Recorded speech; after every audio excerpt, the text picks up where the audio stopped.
I think we're ready to kick off our city council meeting this morning, and Randy Haverfield is going to open us in prayer.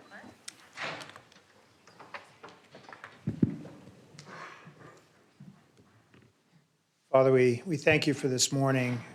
For the earliness of the hour, we pray that you'll give us clarity of thought.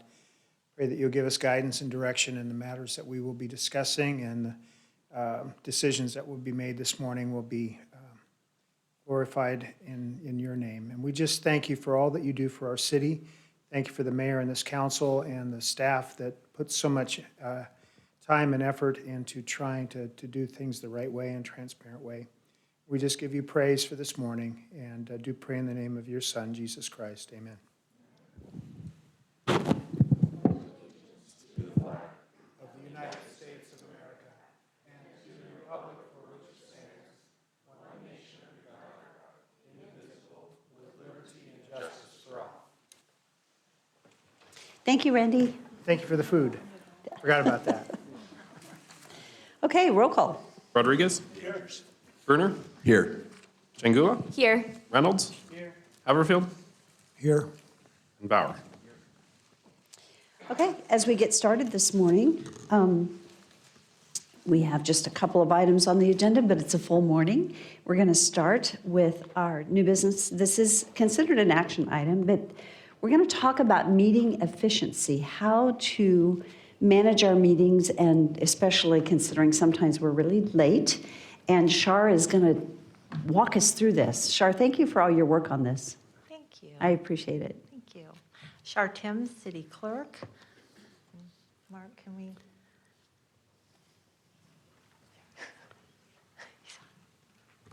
Thank you. So today I'm doing a presentation on meeting efficiency options for City Council regular meetings. So I first would like to start off with an overview of how an agenda is prepared. The departments submit agenda items to the city clerk's office. I would like to emphasize that absolutely no item is added unless the department has discussed it with the mayor first. The clerk's office prepares a draft agenda for an agenda review meeting, which consists of the mayor, the chief of staff, council president, legal, and city clerk. The mayor will review the draft agenda and provide edits and request more information. This is also an opportunity for the council president to review the agenda items and request for clarification. The final draft agenda is approved by the chief of staff, and the final agenda is then published, posted, and distributed.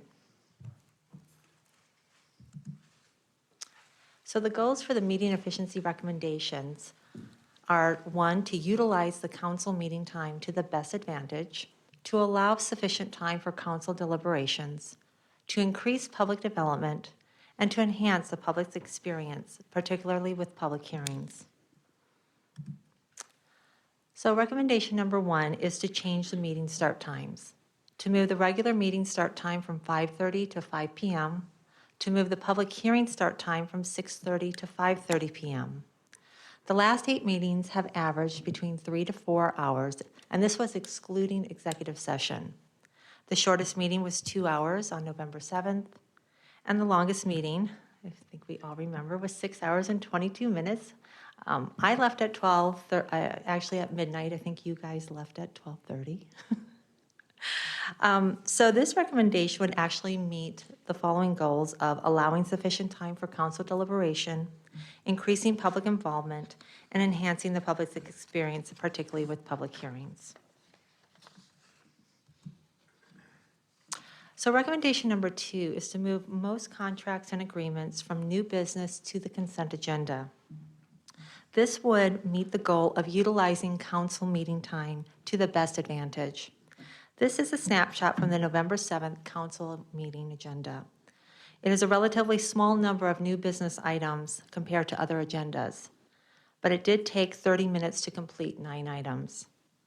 The highlighted items had absolutely no discussion. Items 6.2, 6.3, and 6.6 had questions from council. Item 6.9 was the only item that had a presentation. Using this recommendation, most items would have initially been placed under the consent agenda, with potentially 6.7 and 6.8 also being moved despite not being a contract or an agreement. During agenda review, the mayor would finalize the placement of the items. And when the consent agenda is approved during a council meeting, council members can pull the items off for discussion. If a pattern develops on certain questions being asked, that type of information can be added to staff reports to future agenda items.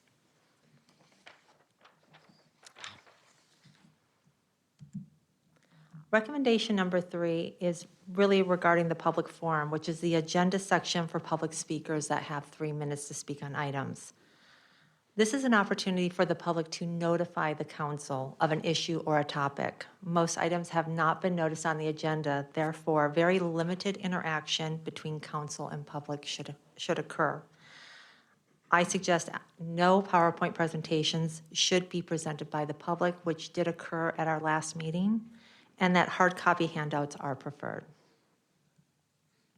This would meet the following goal of utilizing the council's meeting time to its best advantage. So the next steps are to receive council direction on the recommendations, and just to summarize, it's to change the meeting start time from 5 p.m. and the public hearing start time to 5:30, move most contract and agreements to consent agenda, and I provided suggestions for the public forum. If council accepts the recommendations, the clerk's office would implement the changes at the first meeting in January 2023. And that is the end of my presentation. Shar, thank you so much. Before you sit down, this is not the intended, I will say the blessing of a workshop is that this is for us to talk about.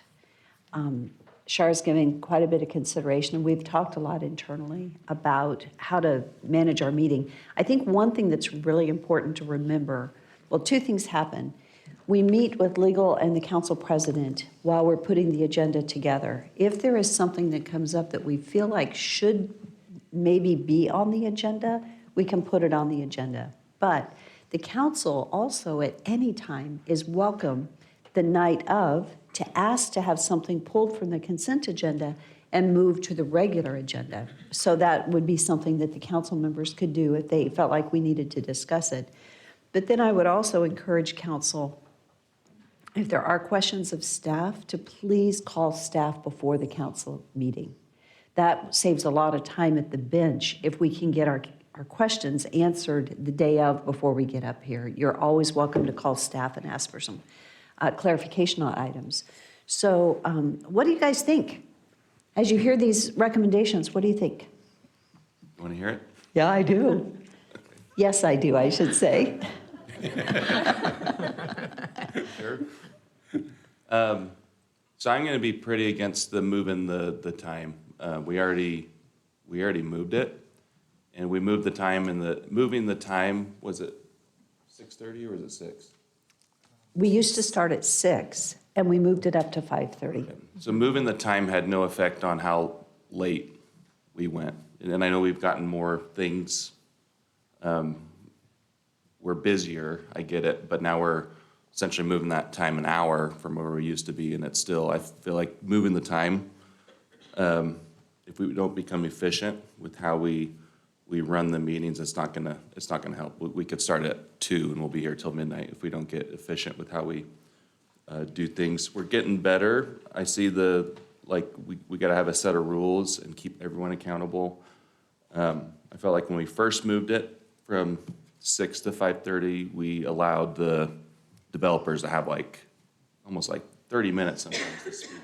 And then sometimes our staff comes up and they speak for another 30 minutes. So I think we have to get very specific with the rules, how much time is allowed. I know we're doing a lot better job, and I've appreciated we've gotten a lot better, but staff doesn't need to come up and speak for 20 minutes when they've already emailed the PowerPoint that they're talking to us about.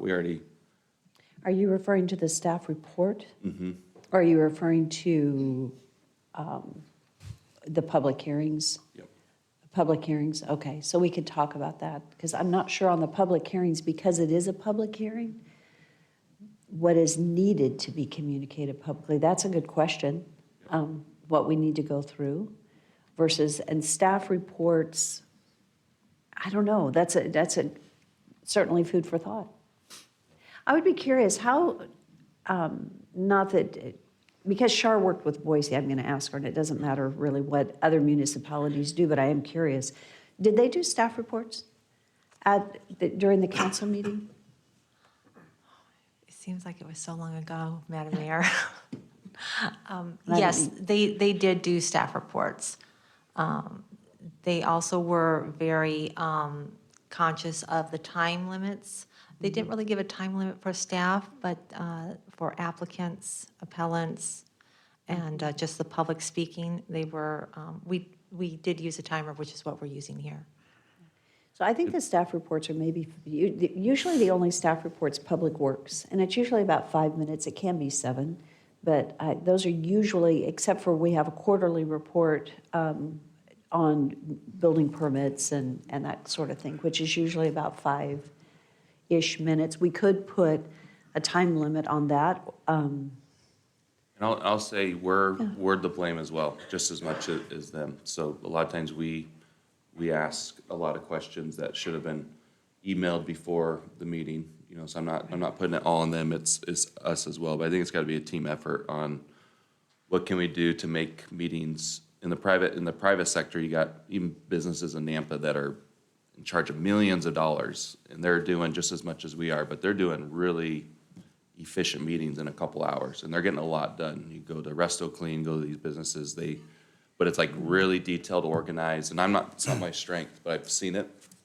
And so we just got to get really, I think we got really strict on rules. If we do have a public hearing and the whole town shows up, it's got to drop the 2 minutes. We can't allow, you know, people, you know, from the county, they get 5, and HOA presidents, they get 5. And I think we just got to be really, really strict with our rules, and even limit the time from 3 minutes to 2, if that's even legal in public hearings. Okay, so I think Todd would like, and then Randy would like to say something. So there isn't a hard and fast rule on time. You have the ability to place reasonable time and manner restrictions. 3 minutes is pretty common. It seems like I remember a case that kind of questioned whether 1 minute was enough. If the circumstances are appropriate, I think saying, everybody, please keep it to 2 minutes if you have a lot of people, that would still be reasonable. Maybe if your standard is 3, but if we have a lot of people, you shift to 2. I think that's fine. Okay, Councilman Haverfield. I'm interested in the half an hour segment between the start of the meeting and the public hearings, because in the past, when we shifted it from 6 to 5:30, from 6:30 to, we didn't shorten that time frame. So I'm interested in that component, being able to make that within a half an hour's time. But I would rather we still start at 5:30 personally, because I'm still running a business, and then I need to get some time with my wife before I spend the evening with you, and whoever shows up. So I'd be okay with staying at 5:30, but let's move the public hearings up to 6. So it'd still be a half an hour time frame. You know, Councilman Haverfield, I think that's a great idea. And that, just as you were talking, came to my mind, because I think what we've talked about doing is moving the business items to the back of the agenda.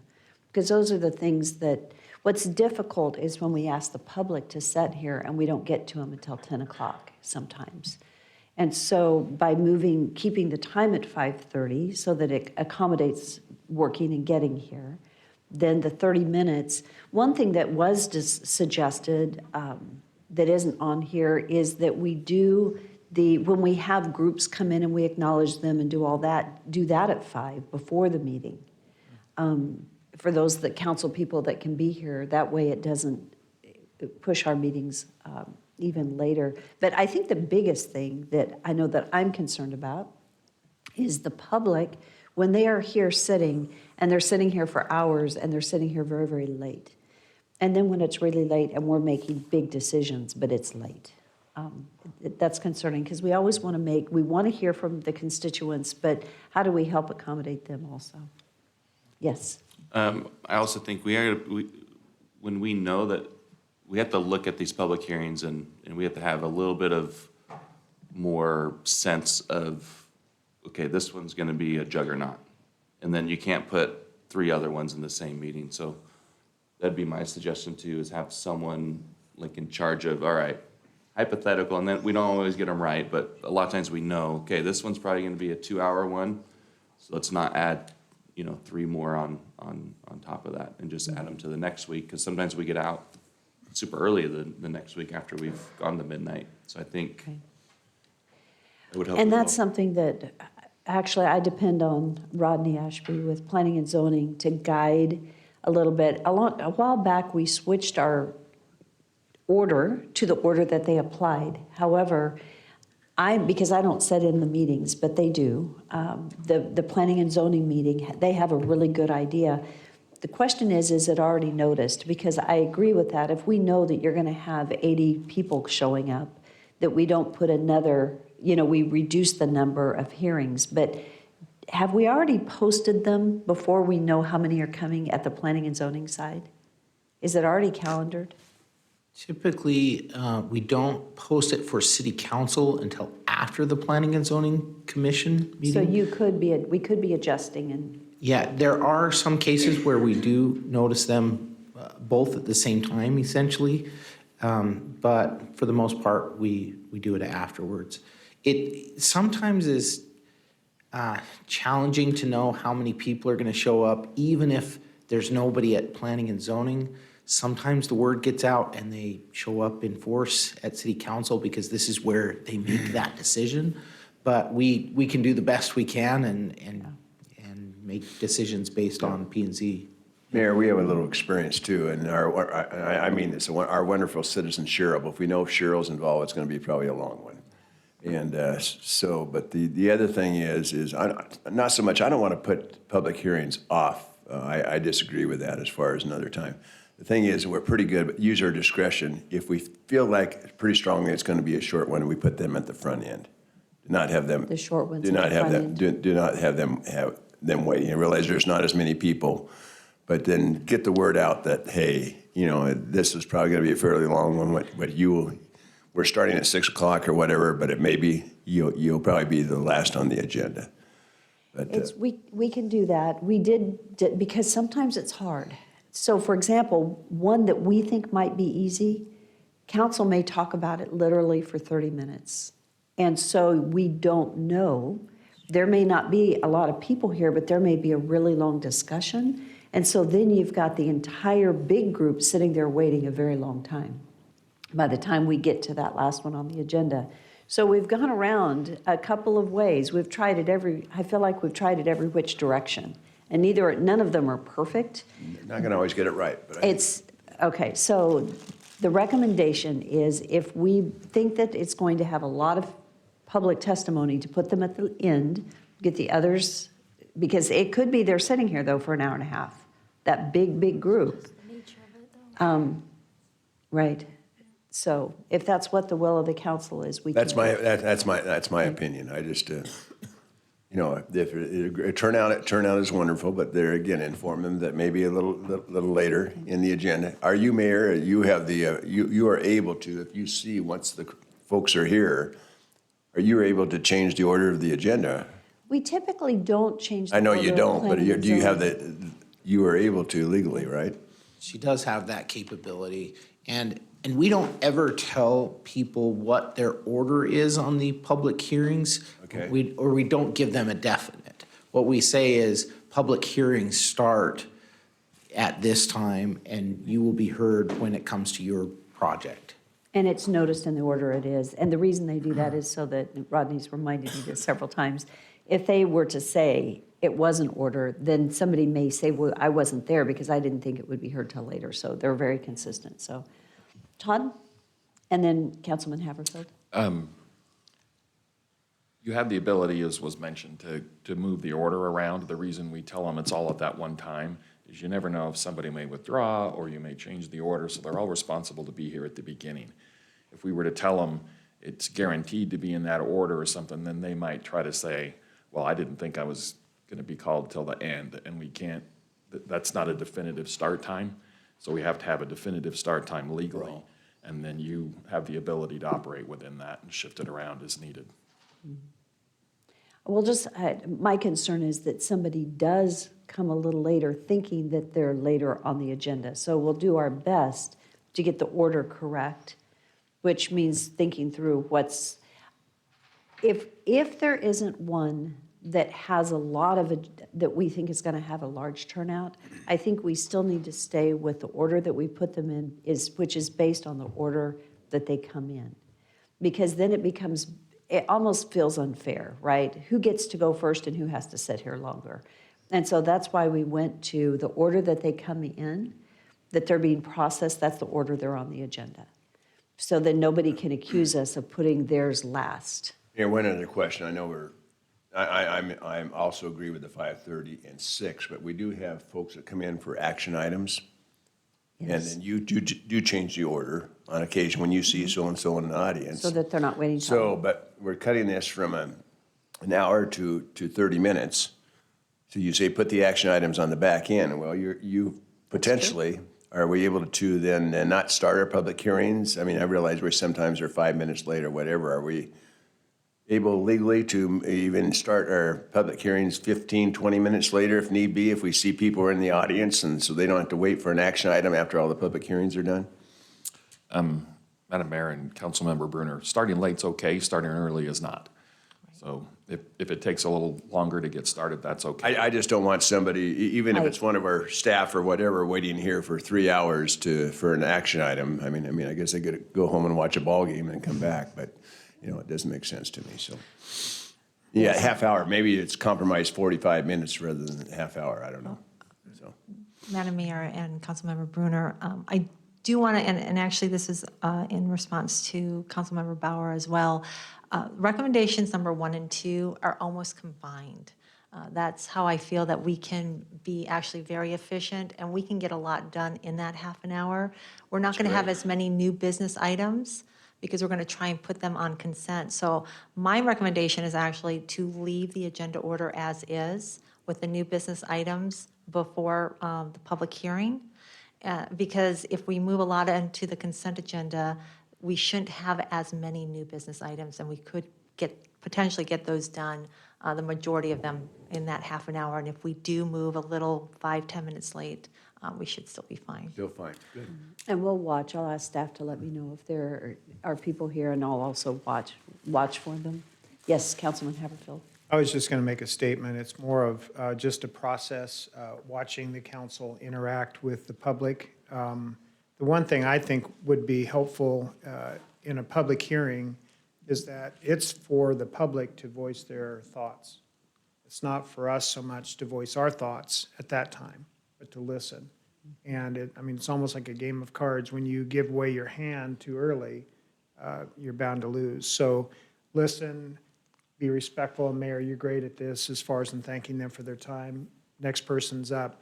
We're not interacting with them in a question-answer format. At the end of the public hearing, after the testimony's been heard and staff's findings have been given to us, then let's chat, as far as communicate with each other, but don't give up too soon what our posture is, what our thoughts are, but just be respectful, let them speak, and then talk at the end. I think that would help too, because, when someone comes up and they have a bunch of questions, it's not at that point in time that we're to answer them. So that interaction, I think, we're getting better at it, but still there are times where we'll try to interact with them because they're standing there. We can always,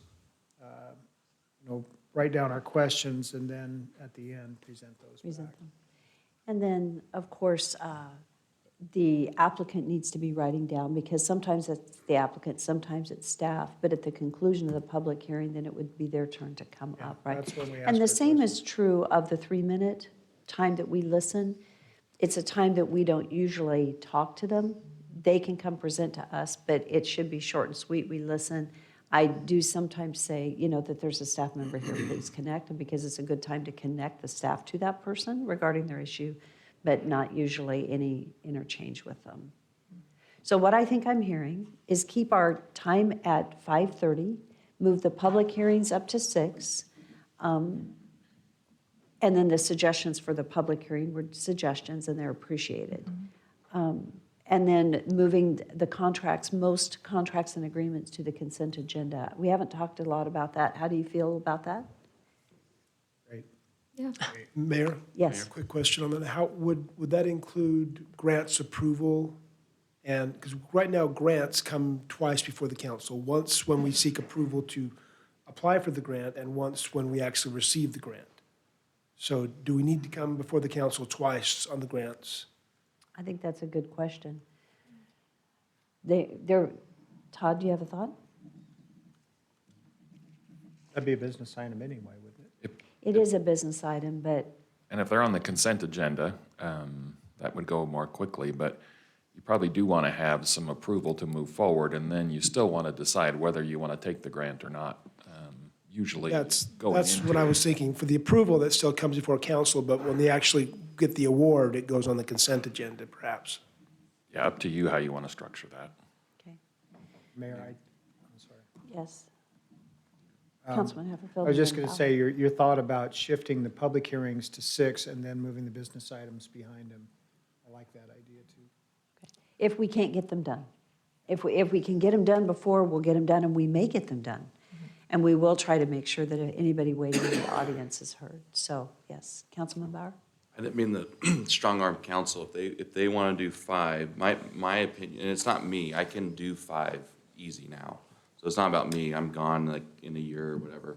I'm scared about the future, that you'll get professionals that can't become city council members that have an 8 to 5 job. That's my biggest fear at the 5. So if Victor and Darrell and Natalie and Dale, like if you know, don't let my opinions sway you on the, About the number of public hearings? no, just the 5 versus 5:30. Starting at 5. No, 5, I think 5:30 is smart, even for the public. I mean, we have working people that are not going to be able to, you know, if they're working, you know, they may live here in Napa, but work in Boise. Can you imagine trying to get here at 5 o'clock or take off? Yeah. Mayor Kling. Yes. I like the 5:30. I think it's a good idea. I would not limit the public in anything. They're here, we need to hear them. What's a pet peeve of mine is when we go on and on and on and on simple matters. And here they hear the dysfunction that sometimes we have. And so of trying to clear up issues. And so, and make it clear to them and us of what we're trying to do, but sometimes it doesn't sound that way. But I would like to see within ourselves, and not necessarily write it down or live by it, but keep in mind that we need to time ourselves and make sure that we understand and answer as much questions as we can before the hearing. Because that's what's killing us, is we go on and on and on, and I wish I could just say, time out, stop, but we can't. I know, but that's what I want to see, yeah. And I don't know how we do that, that's the problem, because we have to ask, and we have to learn, and we have to, whatever. Mayor, I think everybody should get a stick and they can hit the person. I have Natalie's high heels. Yep, I've got him covered. Your left ear. So Chief of Staff has a just comment. a couple of quick thoughts. I think Amy and I wanted clarification. You suggested maybe doing the ceremonial stuff as early as 5. So it'd be good to know what the comfort level is with that, because a lot of that is getting a photo shoot and the mayor maybe handing something, and that would help, because sometimes those things can take 10, 15 minutes. Well, the mayor's here, too. I mean, so that's not as Yeah. much of a stretch, but So if you you- need time as well to have for dinner and such. It's okay. But if we're awarding like a high school team, like we did last time and stuff, do we want to move that into the official business time of the city, or have kind of this optional ceremonial time prior, where we ask them to come at 5:15 or something like that? Because Mayor, it's, can I make a Yes. comment? So I think that those things that we do for the recognizing the different entities is very, very important. And I think we're public servants, and we should take the time to do that. Life's busy and it flashes by anyway, so let's slow down, recognize them, enjoy the moment, and go on with our meeting. If we have to sit here 10 minutes extra till 10:30, whatever, so be it. But that's part of our duties, in my opinion. I like that. So that'll stay within the, just as it is. What we currently do is actually ask them sometimes to show a few minutes early, and we get some of the photos ahead of time. So we'll still try to get the photos before the meeting starts, and then do the ceremonial piece during the meeting as it is what I'm hearing. Okay. Two other things really quick. Larry Olmsted did send in an email saying that his concern was basically contracting the 30 minutes. He said he and others come often not for the public hearing, but to hear an action item. And when you don't get to it, then the proposition is they have to wait 2 to 3 hours for you to come back to the action item, and they want to go home and go to bed. So that was one concern that was expressed, at least from one citizen, seeing this agenda posted and reaching out and offering comment. The last thing, just briefly, that might be helpful. I'm out walking around during council meetings, trying to do some traffic control and keep people happy. The soft spot I have is when there's seniors who are here for a public hearing item and it's getting close to 9, and they're like, I need to go home, go to bed. They're like, do you know when our meeting's gonna start? And I'm like, 2 meetings away. I don't know how long these public hearings are gonna take. And I see sometimes people go. What I try to do if I see that is say, if you wanna write down some comments or whatever, we'll be happy to submit them for the record. We do facilitate that leading into the meeting where comments are offered ahead of time to try to accommodate people who, the idea of staying really late at night is intimidating. So, I mean, we'll continue to do the best we can to get those comments so no one's voice is being suppressed. The other thing is when I see families, it's not very often, but once in a while I'll see mom and dad with some young toddlers, and we'll try to get them in the back at a table and let them, do some coloring and stuff, but those kids have a bedtime. And so sometimes I've seen the parents say, it's 9 o'clock, they don't have a babysitter, they brought their kids, and I can see that they're kind of torn, and I see one parent might head home with the kids. So I know those are exceptions, but when those things happen, we do the best we can to be hospitable. But I know that, once you get north of 9 o'clock, it becomes I see the seniors and the parents with kids, that becomes a challenge. I don't know if there's anything really to do about it other than just be as hospitable as possible, which we try to be. Well, thank you for the hospitality. That's important. Okay, so we are almost out of time. In fact, we're 5 minutes over on this agenda item. So Councilwoman. Yeah, really quick. I just want to say, I'm going to play devil's advocate just a little bit, that I'm okay with moving the time up. I'm worried about doing it too much just because it is the people's business. And if they're working, it's hard for them to get here much earlier than that if you're working a 9 to 5. But I'm fine with this time, and it's not personal to me. I can get off work. And then I want to stick to the agenda as much as possible, because I feel like if we just start kind of cherry picking and people get used to that, like, are you here for this item? Are you here for this item? And then we're not catering to them sometime, then then they're feeling let down. So I think if the more that we can stick to the actual agenda itself, I know it gets long, but I think that we need to do that as much as possible. And then also, as far as staff reports go, I think one thing we have to remember is that the staff reports aren't so much for us. We get briefed on that through our packet. It is for the people, and it has to be on the record. People need to hear what the staff are saying. And that's the most important part, honestly, of a public hearing, is to hear that piece. So we have to be careful about cutting that piece out or, pulling it back. And then I do like the idea of sticking to the 3 minutes or 2 minutes if it's a lot of people are here for that, and that it stays 2 minutes per person no matter what. I like that idea. Mayor, just a question regarding Rick's comments on action items and folks coming in. Are we able to just, when they come in, as far as write down what action item they're here for or whatever, and pass that on to the clerk and let you know if, like the legal, Todd just said we could go a little over if need be. So if there is Well, the only people that sign in are the public hearing or the people wanting to speak for 3 minutes. I understand, so I'm asking if we can also find out when people are coming in, if there's an action item. I mean, it's mainly the regulars that would be coming in for an action item. Yeah. I don't know how best to do that, but there again, if you have a Hubert or a Larry or whatever, then yeah, I mean, I totally understand if they're here for an action item, they're not gonna wanna be here till 10 o'clock. Right, So at least ask. One thought I have is that I think I've heard a consistency on 5:30, and I think the concern that we have is there enough time between 5:30 and 6 to get our action items done before public hearings. Yeah, And from so what she's doing it, hopefully, yeah. I think because of what we're doing, moving things to the consent agenda, my suggestion is, let's try it. And now this would not be implemented until January, and so we would be moving public hearings up until 6. If we find that it isn't working, then maybe we have to change it in the next quarter. But one thought would be, if we're pretty much in agreement on everything, that we try it and see if we can get things done by 6:30.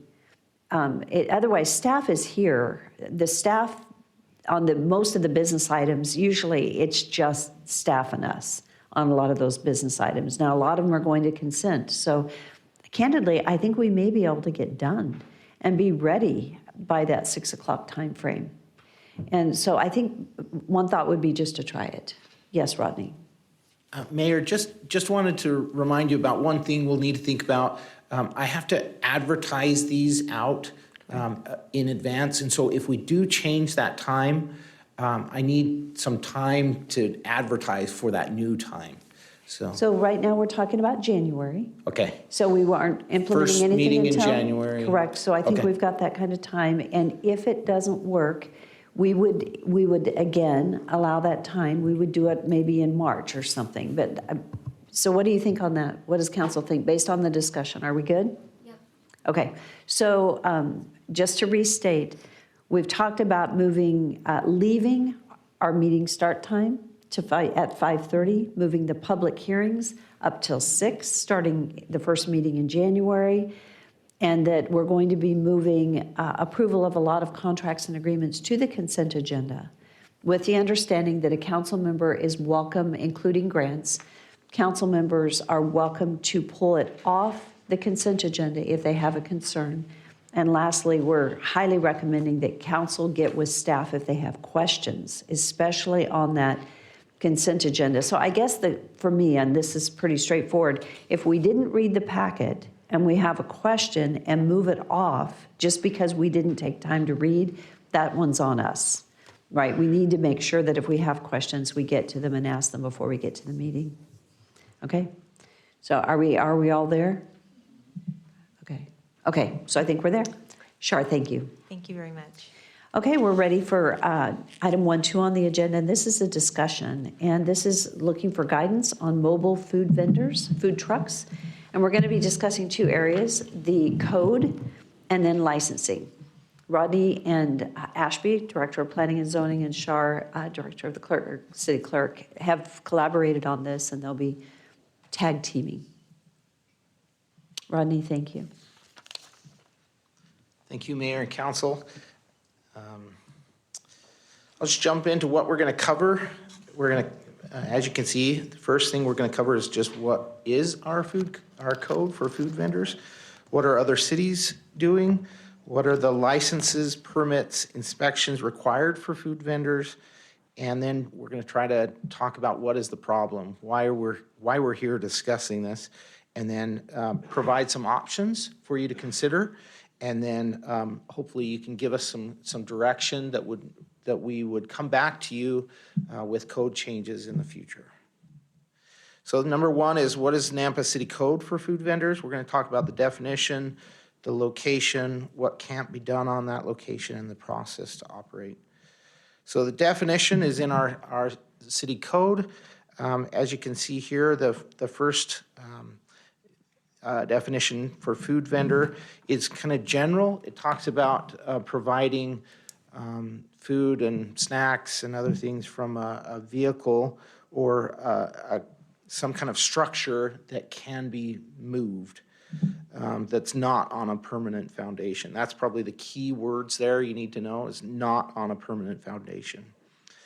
And then the second one of these is we add the word mobile, and this is intended to be those events at the park, or just a short, somebody comes in for a couple hours or something and provides food for the community. And those are anything less than 12 hours on a non-permanent structure. So for over 15 years, though, staff has interpreted code to mean that if a food vendor does not return to the same location each day, they are not regulated by the zoning code. But if they return multiple times consecutively to the location, they are. This needs to be clarified in code, but that's how we've interpreted this. We don't go out there and say, chalk the tires and say, oh, we chalked it at 8 a.m. At 8 p.m. are they gone? We don't do that. So the only way for us to know whether they're staying, longer than 12 hours is if they keep coming back to the same location. If we see them day after day after day, then we assume that they are there every day and they don't go home at night. So our code does talk about the time and that they need to not be there overnight. But that's really, really challenging for our code enforcement because they don't work during the night. They don't go out and inspect these places during the night. So the location, our current code says no more than one temporary use shall be allowed or located on a property at a time. That's what it says. It's permitted only on properties commercially zoned or zoned downtown business, downtown village, or downtown historic, or industrially zoned. We don't regulate those invited into a subdivision by an HOA. Again, that's just that temporary mobile vehicle. We don't address that. No temporary use shall be allowed to occupy a vacant lot or parcel by itself. And I'll get into the reasons why, but those are the codes. Next one is what can't be done on that location. They can't set up a permanent or effectually permanent diner, eatery, or restaurant. No outdoor seating, tables, or shelter. Food vendors shall not be or stay parked overnight, 12 to 6 a.m. And as you saw, if they are more than 12 hours, that's considered more permanent as well. Excuse me, Mayor, if I could ask. Rodney, I realize that code enforcement can't go out at night, but it's pretty plain to see that there are some of these that have a propane tank attached. Mm-hmm. Those are the ones that, to me, need to be contacted. Okay. Because they're not moving. Now, unfortunately, some of these food trucks, some do move, some do adhere to the code, and a lot of them don't. So here we have some do, some don't, and we're in the middle. Mm-hmm. I just wanted to make that. Yeah. Yeah. Thank you. Mayor and council, I think what you're referring to is a permanent propane Yes. tank, and they're connected to that rather than it being contained on their vehicle, That's right? Yeah, as you'll see in just a minute, most city codes basically say that everything has to be self-contained. It has to be able to be moved. And if it's connected to something else, it's considered permanent. So we haven't treated it that way. Our code doesn't clarify that. All it does is basically say what you've seen here, that you need to be gone overnight and you can't return to the same location over and over. So what are other city codes for food vendors? This is Meridian's code. They have 3 different types of permits or licenses. The first is the mobile sales unit permit. Second is the temporary sales unit permit and license. And third is the outdoor market. So I'm going to talk about the mobile sales unit permit first. The city clerk's office manages these. They're for short-term sales of 2 hours or less per location. These are our mobile food vendors. They move around, they go to an event, or they go to a certain location. Maybe it's a hot dog stand, and then they move to another location after a couple hours. They're permitted in multiple commercial locations throughout the city. They're not permitted in residential areas. Requires federal background check. This was interesting. I hadn't seen this until I looked up Meridian's code. They require that for this one, but not their other types of permits. I'm assuming that's because it's just so mobile. It's hard to kind of track where they're at, and so they get this permit, or they get the federal background check because they're not at the same location each day. Requires annual license that may be revoked or not reissued. Non-compliance with permit conditions and complaints are the reasons that it could be revoked or not reissued. So this is their main mechanism for enforcing their code for food vendors. It's, if you don't have a permit, you can't be there. Or if you don't have a license, you can't be there, and so they will revoke that if they don't comply. It requires a fire mobile food unit inspection and permit, and actually this is something that many cities throughout the valley have agreed on a permit for fire. We have as well.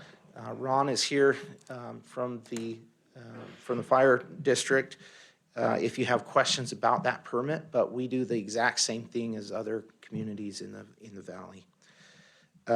It's not permitted in parks with a permanent concessionaire. So that's just trying to regulate fairness between those permanent concessionaires. Okay, continuing on to the next type of permit. This is a temporary sales unit permit.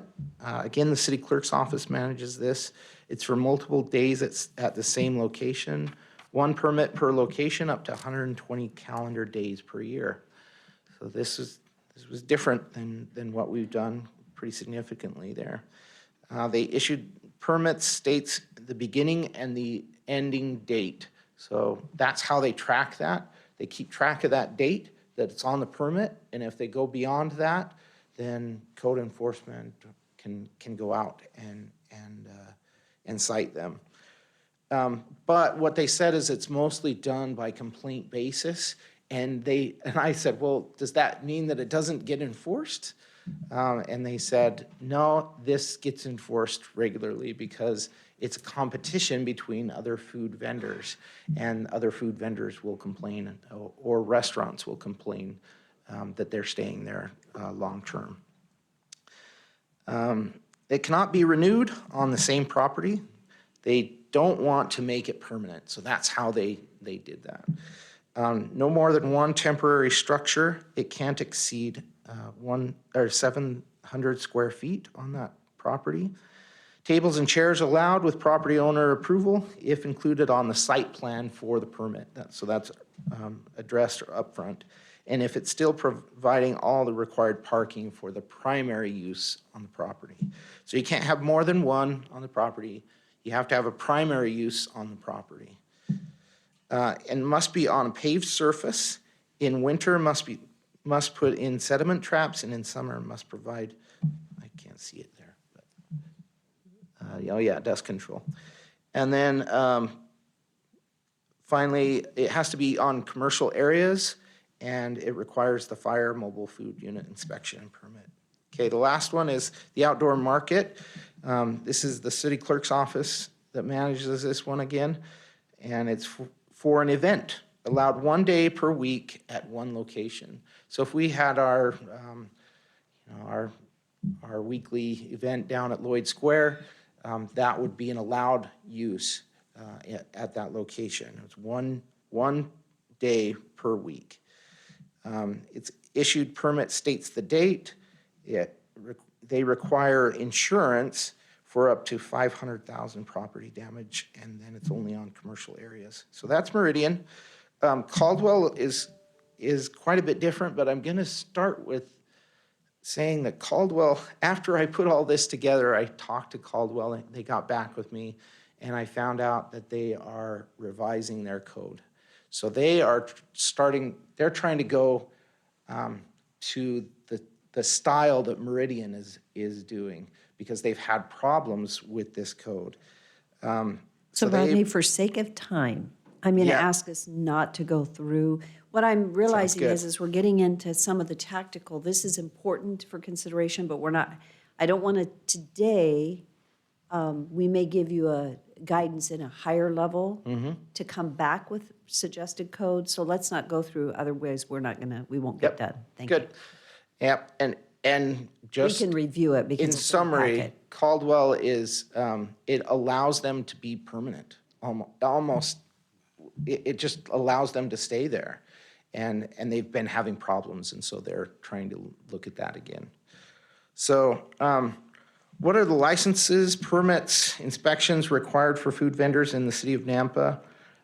We require that the food vendors obtain a temporary use permit every 180 days, but that can be renewed every 180 days. That is currently not being enforced because we are trying to look at code and trying to update the code. Food prep, cleanliness and healthy area. This is Southwest District Health. There's an actual name for it. I didn't write it down, but then the right-of-way permit from engineering if they're in the right-of-way. Building permit for certain circumstances, and then a mobile food vendor inspection from the fire department. And then, of course, the solicitor's license from the clerk, and I thought I had put that on here, but I guess I missed that.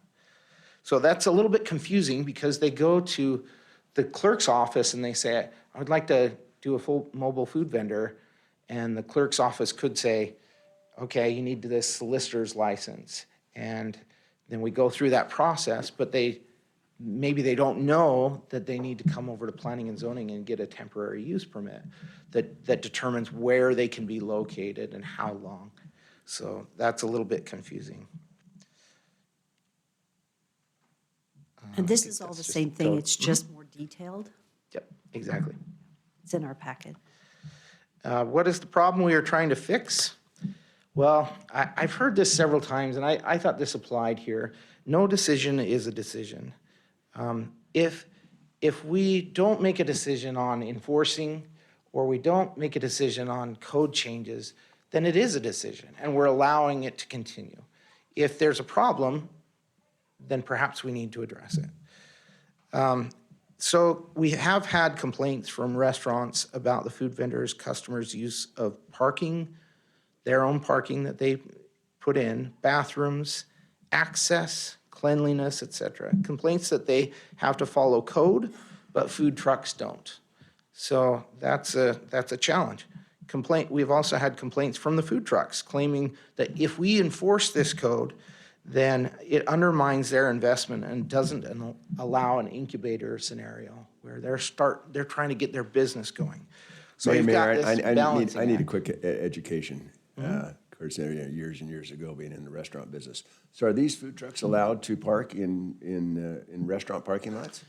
They are with permission of the restaurant owner or the property owner. Okay, Yeah. so I mean, so they can control that, the restaurant owner. Yeah. We what?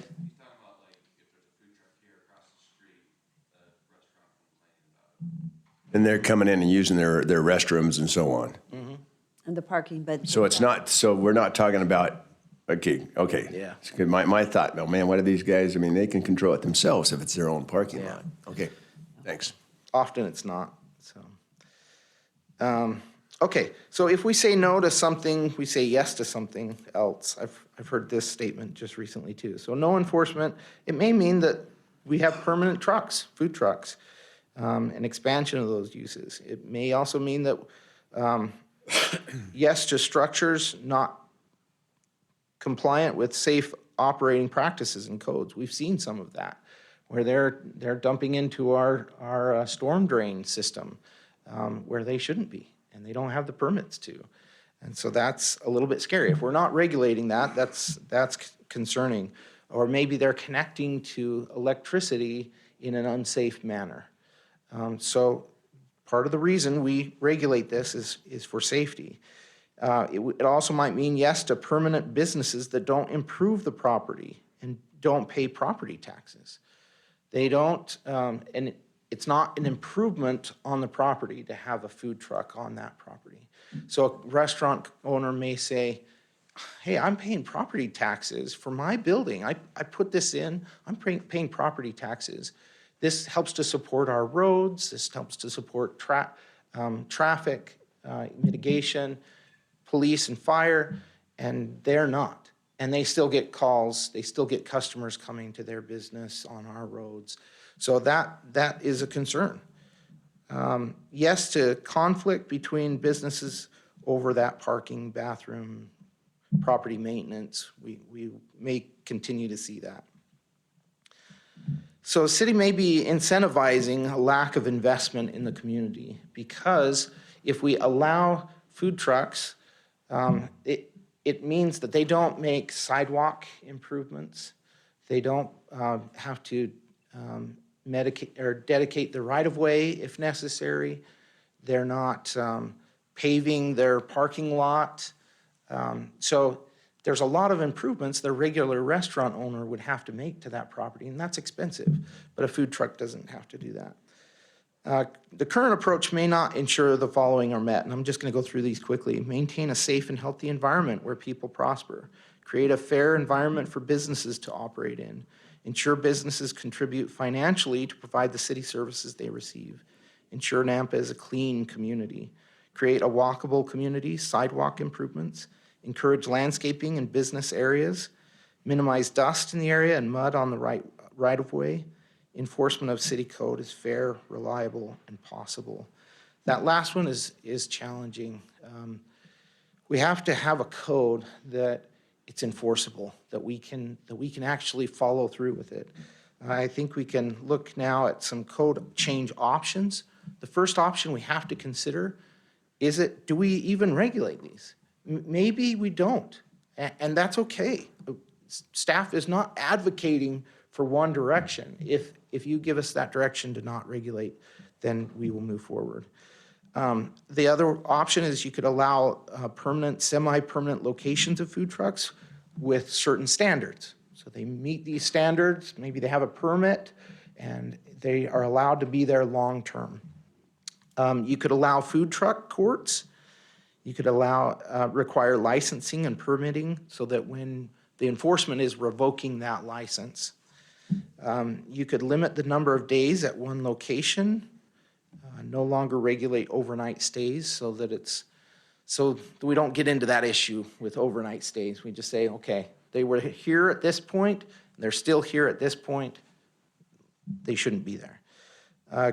You could create a mobile sales unit permit, temporary sales unit permit, and a mobile sales court permit like Meridian did.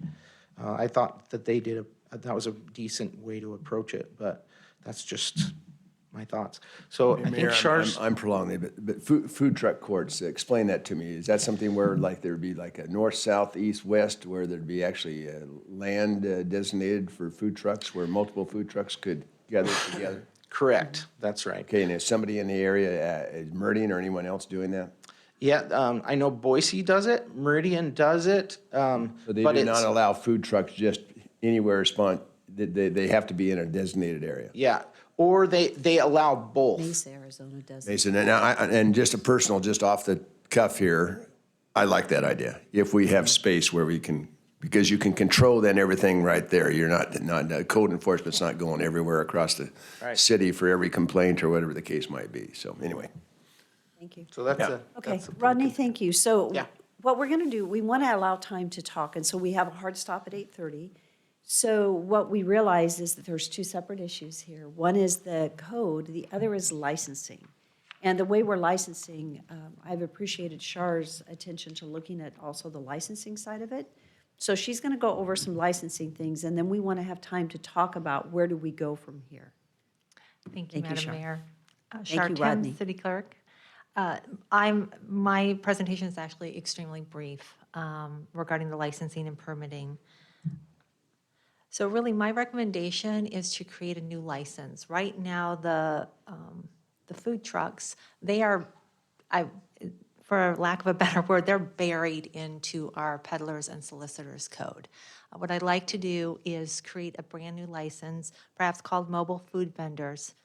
And right now, in code, Chapter 5, the peddlers and solicitors, we have the mobile vending cart and the mobile vending vehicle. And I'd like to pull those out, create its new license to make it very clear, to make it very transparent, because we are getting some confusion from the public, them trying to understand what applies to them and what is actually applying to the other peddlers and solicitors that are not food trucks. So I would like to get council direction on if you do want me to create a new license, of what the possible subsections would be. For example, the location and site restrictions, the operating hours, and basically general operation restrictions and requirements.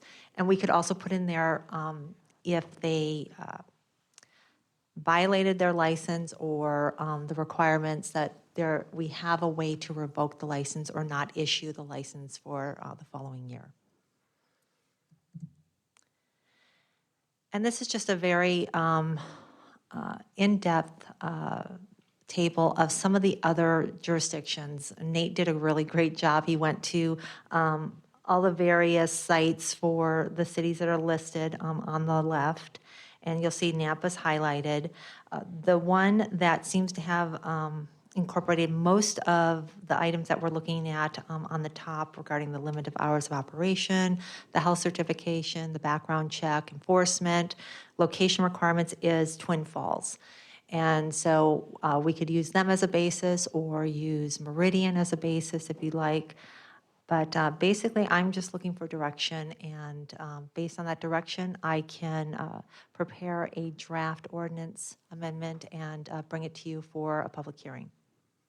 So the question, so when we look at going this direction, right now, we're really trying to use code enforcement and code, really less of our licensing to give direction. We're trying to do it through our zoning code a little bit. And this would be lifting it just, we still need to address zoning code, but actually more of the guidance would be as part of the license is what I'm seeing. Is that a correct assumption? Because what I'm seeing is it really needs to be done through the license, what they're allowed to do with their license if we give them a license. Yeah, right now, the details are in the zoning code. So if you have it one location, one spot to address through a license, it seems to make sense and be more clear to the public. So I think the question would be, and we'll have to look at that, what needs to be in zoning codes? Because there could be that we're not allowing any food trucks in certain areas, which is clearly in residential. But I personally, I love the idea of moving this to licensing, because to have a food truck licensed underneath our peddlers doesn't really make a whole lot of sense. I think we need to clarify that and put the guidelines and restrictions with what do we allow a food truck to do. And I don't know if you all know, this has really come to the forefront because of some recent challenges we've had with complaints against food trucks. And then you look around and you see that we haven't been enforcing code regarding food trucks. We have food trucks that are permanent food trucks in certain locations across the city. And so it makes it very difficult to enforce if we're not enforcing across the board. We also, just so you know, we will be coming back and talking about code in general, because where we are complaint-driven for enforcement, it really isn't very effective, because then the person that has the complaint against them points to 15 other things happening in the city that we're not enforcing. And so we need to help support code enforcement, and that if we're going to have a code on the book and expect enforcement, then one, we need to make sure the right code's on the book. Then we need to enforce it. And then if we're asking for enforcement, we're going to have to fund the staff to enforce it, right? Because right now we just don't have the staff to do it. But I like the direction. I just wanted to understand, really, it shifts it from zoning code for food truck licensing really to more of the licensing process. Mayor, that brings up a question. Who is responsible for code enforcement? Is it planning and zoning?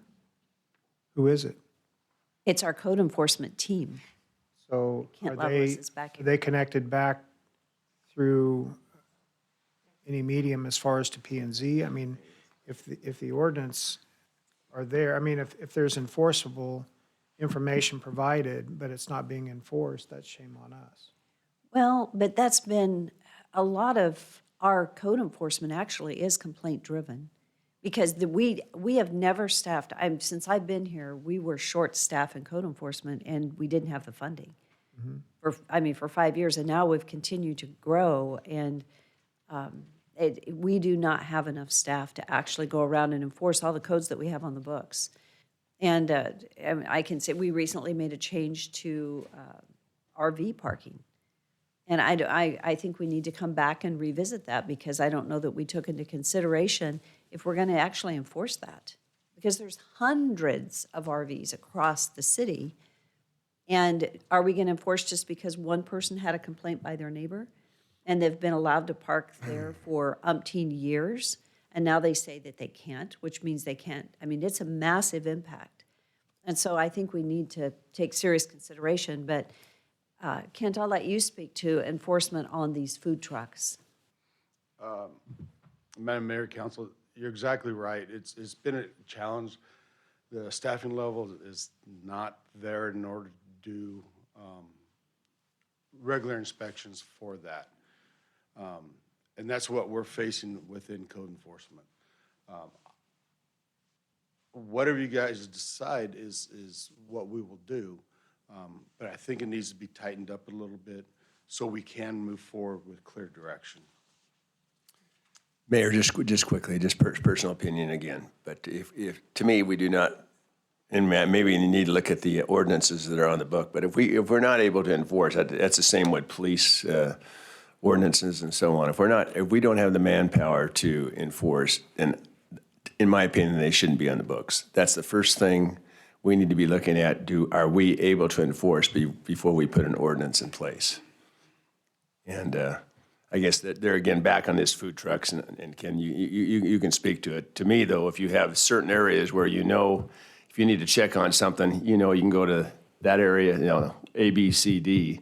That's going to be a lot easier than trying to all over town have your people go check on food trucks on a regular basis. So, Yes, I don't know what your opinion is, but that's correct. If we had one location to go to, it would simplify it a whole lot. Or a permit, and then just the inspection occurs when a permit expires. Yeah.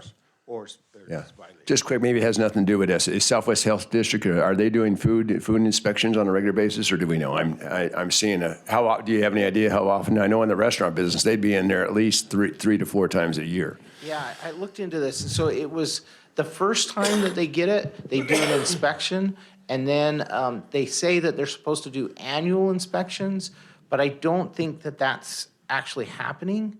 Okay. There again, be easier for them to inspect if they have 5 food trucks in an area to, check them all at one time.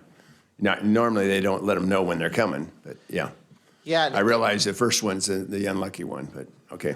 If there's a food court like that, I would assume when you're talking about that, I know we need to get into the details at some point, and I assume that we'd have to make some improvements, like, we just got to think about this, restrooms for all those food trucks, there maybe needs to be a restroom on that location. The lot needs to be improved so that there's not the dust and the mud and then sidewalks. Yeah, I don't know if it's so- realistic or not. I'm just saying, I Yeah. think it's a concept that it's worth looking at. Yeah. So with the licensing, one benefit to the licensing and the recommendations here is that our license, in order to renew their license, could require an inspection by Southwest District Health. And that would help keep the inspections taking place, because there's some accountability there that we can't renew unless it happens, and they've got to ask for the inspection. Not us, because they have to show that there's a current inspection, and that's going to create some accountability to actually get it done.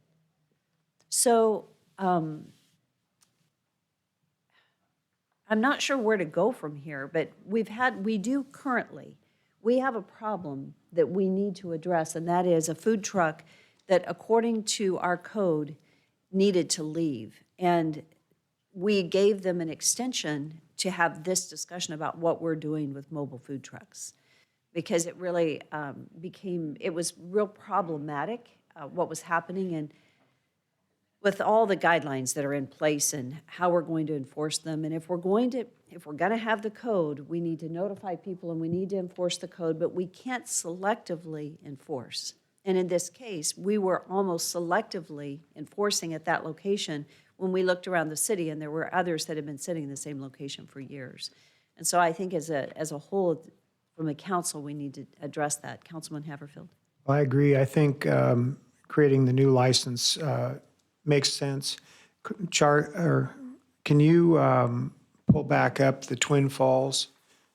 They seem to be more efficient in their package information, and it seemed to be pretty close to ours. We have a 42 background check, they have a $43.25. But the $100, what is that? Is that a year that they have? So they don't have a monthly? Madam Mayor, Councilmember Haverfield, I'm actually going to have Nate respond to that since he is the one that got all this research. Okay. Anyway, I was just looking, I mean, that's a pretty efficient, what they're doing maybe makes sense. Do they have a mobile sales unit permit? Like we're talking about? Yes, they have the mobile vendor permit. I don't know on the, I'm just gonna assume that's $100 a year. I don't have that information Okay. right in front of me, but I can't imagine they're charging $100 a month for it. That seemed to check most of the boxes and I think would give us some teeth to work with as far as in our ordinance and enforcement. And Madam Mayor, Councilmember Haverfield, I actually do have the Twin Falls Code right now on their commercial vending. And one of the things, and I did bring this to Kent's attention, they do have a section regarding how they issue, the process for issuing a license and also the revocation process. So that is something that we can look at in more detail and can bring before you during a public hearing. Mayor, I have a Yes. question. Does our fire district have code and/or inspections for these mobile food units? I think that'd be something Ron could answer. 'Cause I think that it's important to know if they would piggyback onto our license or code. Mayor, Councilman Reynolds, yes, we do have a inspection requirement with a license that's annual. We work together with all the local fire departments. They can get it at our department, Meridian, Boise, Caldwell, even Twin Falls. We're all working together, so if they get for the truly mobile units, if they get it in one jurisdiction because they're traveling for events and stuff, they come into Nampa, all I'm gonna do is look and see that they have their sticker from Boise, take a quick look, and they're good to go. We're more than happy to cooperate with any process that the city of Nampa puts together. We can't necessarily enforce some of the requirements that you have, but we can, if given check sheets when we're out doing our inspections, we can kind of check off what looks to be violations with city code and then forward them to code enforcement, or, there's different things we can do to help, so. Thank you. Could you explain what the requirements, what is being asked when they get that sticker? How do they do that? And what is required to obtain the sticker? So the sticker costs $45, and they request an inspection for the most part. The majority of our food trucks come to fire admin, pull into the parking lot, and we do the inspection there. So at least, if we were to require that of everybody, we could at least ensure that some of these that are permanently set up actually have to move once in a while. But we do cater to some that are permanently located, and we'll go out there. So we have a check sheet that we go through, and you'll see all the different fire department logos. Those are all the participating fire departments. We all charge the same amount, $45, and this goes through. So part of that inspection has to do with, it's truly conditions and maintenance of all the mechanical and electrical systems, storage of the propane piping, and all that. If they're parked with the larger propane tanks that you see at some of these that aren't moving, we make sure they have vehicle impact protection and that sort of thing. So we just basically do a bumper-to-bumper safety inspection of it. Generator, cooking, suppression system, extinguishers, all of it. So, and then if they pass, we give them a sticker. If there's things, we just rolled this out about a year ago. All the fire departments have agreed if they're minus a suppression system, because that wasn't necessarily enforced in food trucks for years, that we've all agreed to give them the form saying that they have 1 year to comply with that piece of it, but they have to comply with everything else, and we'll give them their sticker. So we've gotten through quite a few of them that didn't have suppression systems, and in the second year are getting those. So we do work with them on some stuff like that, but then not only do they have the sticker, they're supposed to keep this form with any notes we've made for other jurisdictions. So if they drive to Boise, they can see what special arrangements we've made with them if they have to do anything extra, or if we're accepting something for a year, so. Thank you. So that is it's an annual It inspection? is an annual inspection. And it's January to 45 January, Okay, $45. $45. Thank you for being prepared today. That is Yeah. really informative. Thank you. Good. My pleasure. Mary Excellent. Clean, Thank you. Yes. before you leave. Sure. So I addressed it earlier, so the propane tank's separate from the trucks. Is that a cautionary issue that we need to take care of? Or is that a real issue we need to nip in the bud? Councilman Rodriguez.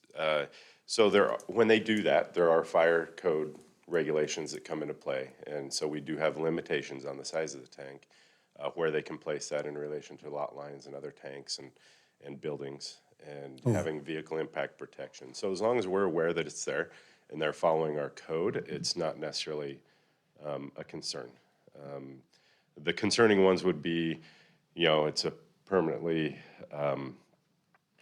located food truck that we've not been to, and who knows what they're doing with that propane tank if we haven't been out there. So right now, we're making a big effort to actually find all those food trucks that we haven't inspected yet. I think the one that I'm concerned with is the one over here off of Yale and Second and Third. That one. Yes, That one yes. appears to be more, it looks like it's been there for about quite Yeah. a while, so I'm concerned about that. Yeah, and so we did require them to put some of the big Jersey barriers around that Oh, you did? tank, and so it's well protected. And so we're pretty comfortable with that installation right there.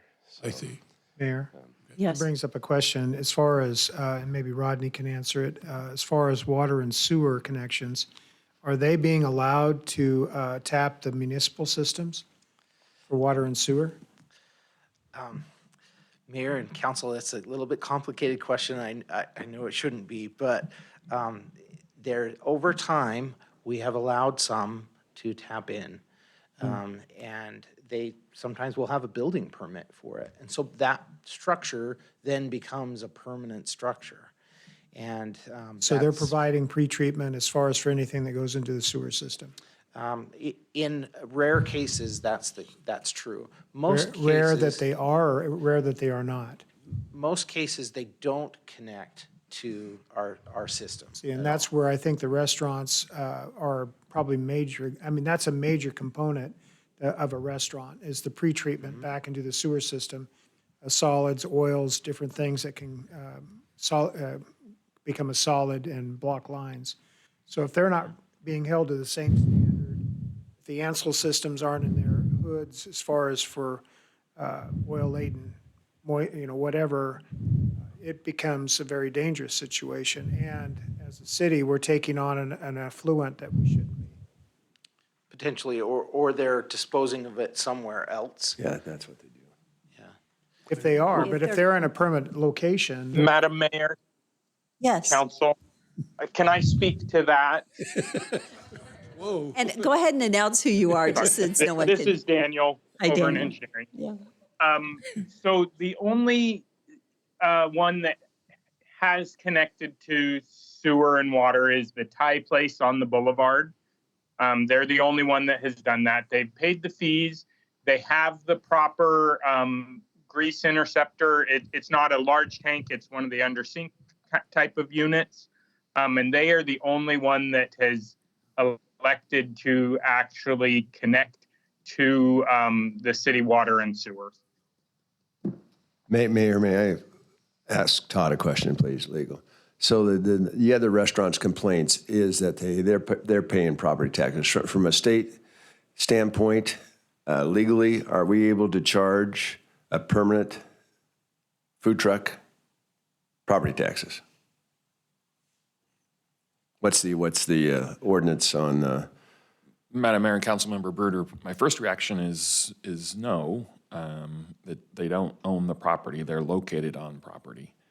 So there isn't a property tax applicable to that. There may be some tax applicable to their equipment and things like that, but that's without really digging into the tax code, Councilmember. So you'll work on that this next legislative session. Perhaps. I think on my personal level, they should be paying at least, because you're right, cars are coming to them. There again, that's why I'm in favor of a set location, because then cars just aren't, they're actually designated to come to that place, but I think they should be paying more of their fair share. The property owner where they're sitting does pay taxes, but not right. for the improvement. But that's one of the challenges that we're facing right now are the private property rights, where a property owner feels they have the right to gain the income from the food truck. They use their water. Right. Right? And so they're paying taxes, and that's one of the things that we face when we're saying in zoning, which is a zoning issue as a whole, right? What is the right of a personal property owner versus the right of the city to say no, right? You cannot reside in that location. So it's certainly worth consideration. I mean, it's discussion. Councilman Rodriguez? Yes, it's okay. So I think this question is for Shar or for Lieutenant Burns, one of the two. Some of these food trucks, yes, Jamie, some of these food trucks are related to restaurants. The one in particular is the one over off of 11th Avenue North and 4th Street. So can they serve beer on at these mobile under the beer license, I guess, of the restaurant? Do you know the answer to that? Shar, do you? Or do we have any that's doing that? If so, should we prohibit that or not? Madam Mayor, Councilmember Rodriguez, I don't believe we have any food truck that is serving any alcohol. If they did, they would have to apply for an alcohol license. And there are the state of Idaho has guidelines and regulations because it has to be confined into a specific area. It can't just be open. And so Okay. in a doubt there. I just wanted to make that clear that should we include that or not? Just an idea. For sake of time, as I'm listening to discussion, what I think I'm hearing, and maybe I'm wrong here, is that we might be interested in going back. And Claire, could you go, or not Shar, someone, could you take our slides back to the recommendations that Shar had up? At the end, right there. Well, let's go back one. So, thank you. So her recommendation was that we somewhat regulate the food trucks through the licensing process, and that with that, we have some guidelines around location, site restrictions, operating times, and general restrictions. If that is something that this council's interested in, then what I might ask staff to do then is to come back, if you like the Twin Falls one, that we actually come back with a recommendation in the near future. And so the food truck issue that is pending, that we said just stay put till we make a decision, we'll continue to have them hold until we go through this process and identify what that licensing might look like. And then Rodney, at the same time, is going to be looking to see what changes in our zoning code to get the guidance for food trucks out of zoning code, what needs to stay in, what needs to go out. So if, based on this, you guys are in agreement. Councilman Bauer? Is this time for comment? Yes. I love what Darrell said. I was at Ketchum recently. They had a big old gravel area, and they had 6 or 7 trucks there, and it was popular. People were going to it. So if we could find a piece of property, I don't think it needs nice sidewalks and stuff, just needs a little gravel, and you could charge rent, and maybe that would pay for it, maybe a wash financially. I think it'd be a big hit. So I'd love that idea. I've seen it in 3 or 4 different communities. I've seen it too. Yeah, well, we went down to Waco and my wife's dream to go to Magnolia. And they have an event area that's grass, and each day the food trucks come up and then they leave at night. But even at the Idaho Center or at some of the event centers that we have around town, that opportunity is available to them to be able to do that. So I think it's a model that's been used and used successfully. I'd look at Waco as well and see how they manage their food trucks. But it was quite nice, but it was a private property owner that was allowing it to take place. It wasn't a city property. Mesa, Arizona has one that may be city property, so we can look at that one. But to me, that's almost a separate issue. So not that so it's this and that, both. And that one is that piece of it would be a separate research. Councilman Bauer? I guess my only other comment is kind of hoping we can have a little bit of compromise. I don't want food trucks scattered throughout the city. I don't want that, but I also don't want it where we get so regulated where we wipe them out completely. And we allow a system where the successful ones can continue to be successful. They don't have advantages that they're not paying all the taxes and stuff, but winter hits and they can't make profits either. So I mean, there's just different. There's more to the issue than at hand, and I don't want trucks everywhere. So it'd be nice to have pretty strict regulations, but not overbearing, where you wipe out the couple successful ones that we've had. Because the truth is, we're in a restaurant shortage severely. Try going to Chapala on a Friday night; it's a 2-hour wait. So if you do something where you wipe out all of these trucks, then I think the community will be not very happy with that. We have one minute. Are we only talking about food vendors? Or are we talking about clothing vendors? I mean, there's other vendors out there as well. Right. We're just This talking is about food. This is food trucks today. That's just strictly food trucks. So I want to keep us online. So I think we're going to close. I would like, we're going to come back with some recommendations. Rodney, you can come back with your zoning recommendations. Shar, with the licensing, we'll work together. We'll come back to council with some ideas. And then we'll also take into consideration the secondary thought of how could we do this within the city. Okay? Does that give you the guidance you need? Okay, perfect. Okay, so that concludes that portion. It is 8:30, and we are going to be moving on to a different topic. So as we begin this topic, I'll read the action item, and then Todd, I'm going to defer to you to give the council guidance, if you would, because this is not our normal hearing. So item 1.3 on the agenda is an action item. This is the consideration of the Alcohol Review Committee's recommendation to revoke the City of Nampa beer, wine, and liquor license held by La Copa for the establishment located at 1524 First Street North, and the consideration of an appeal that was submitted by the licensee. So I will say that as we get started, each party has a total of 10 minutes to speak, and we're going to do this all together at one time. Is that correct, Todd? The revocation and the appeal, we will hear from the license holder and or their counsel, and they would have up to 10 minutes for each of those items, for a total of 20 minutes to present. And then council, or the city, it would be Jamie Burns, would have also that same opportunity to present his information, same time frame. And then council can deliberate after that. But I would like, now Todd, if you would guide us in our deliberations and how we approach this. Sure, Madam Mayor, council members. So there are two items before you today. You have the revocation, but the applicants also filed an appeal of the committee decision regarding the violation and the consequences as far as the points allocation. You'll ultimately need two motions. Typically, they are two items, and typically you would give each item 10 minutes, thus the potential to just combine the two into 20 minutes. Same facts. The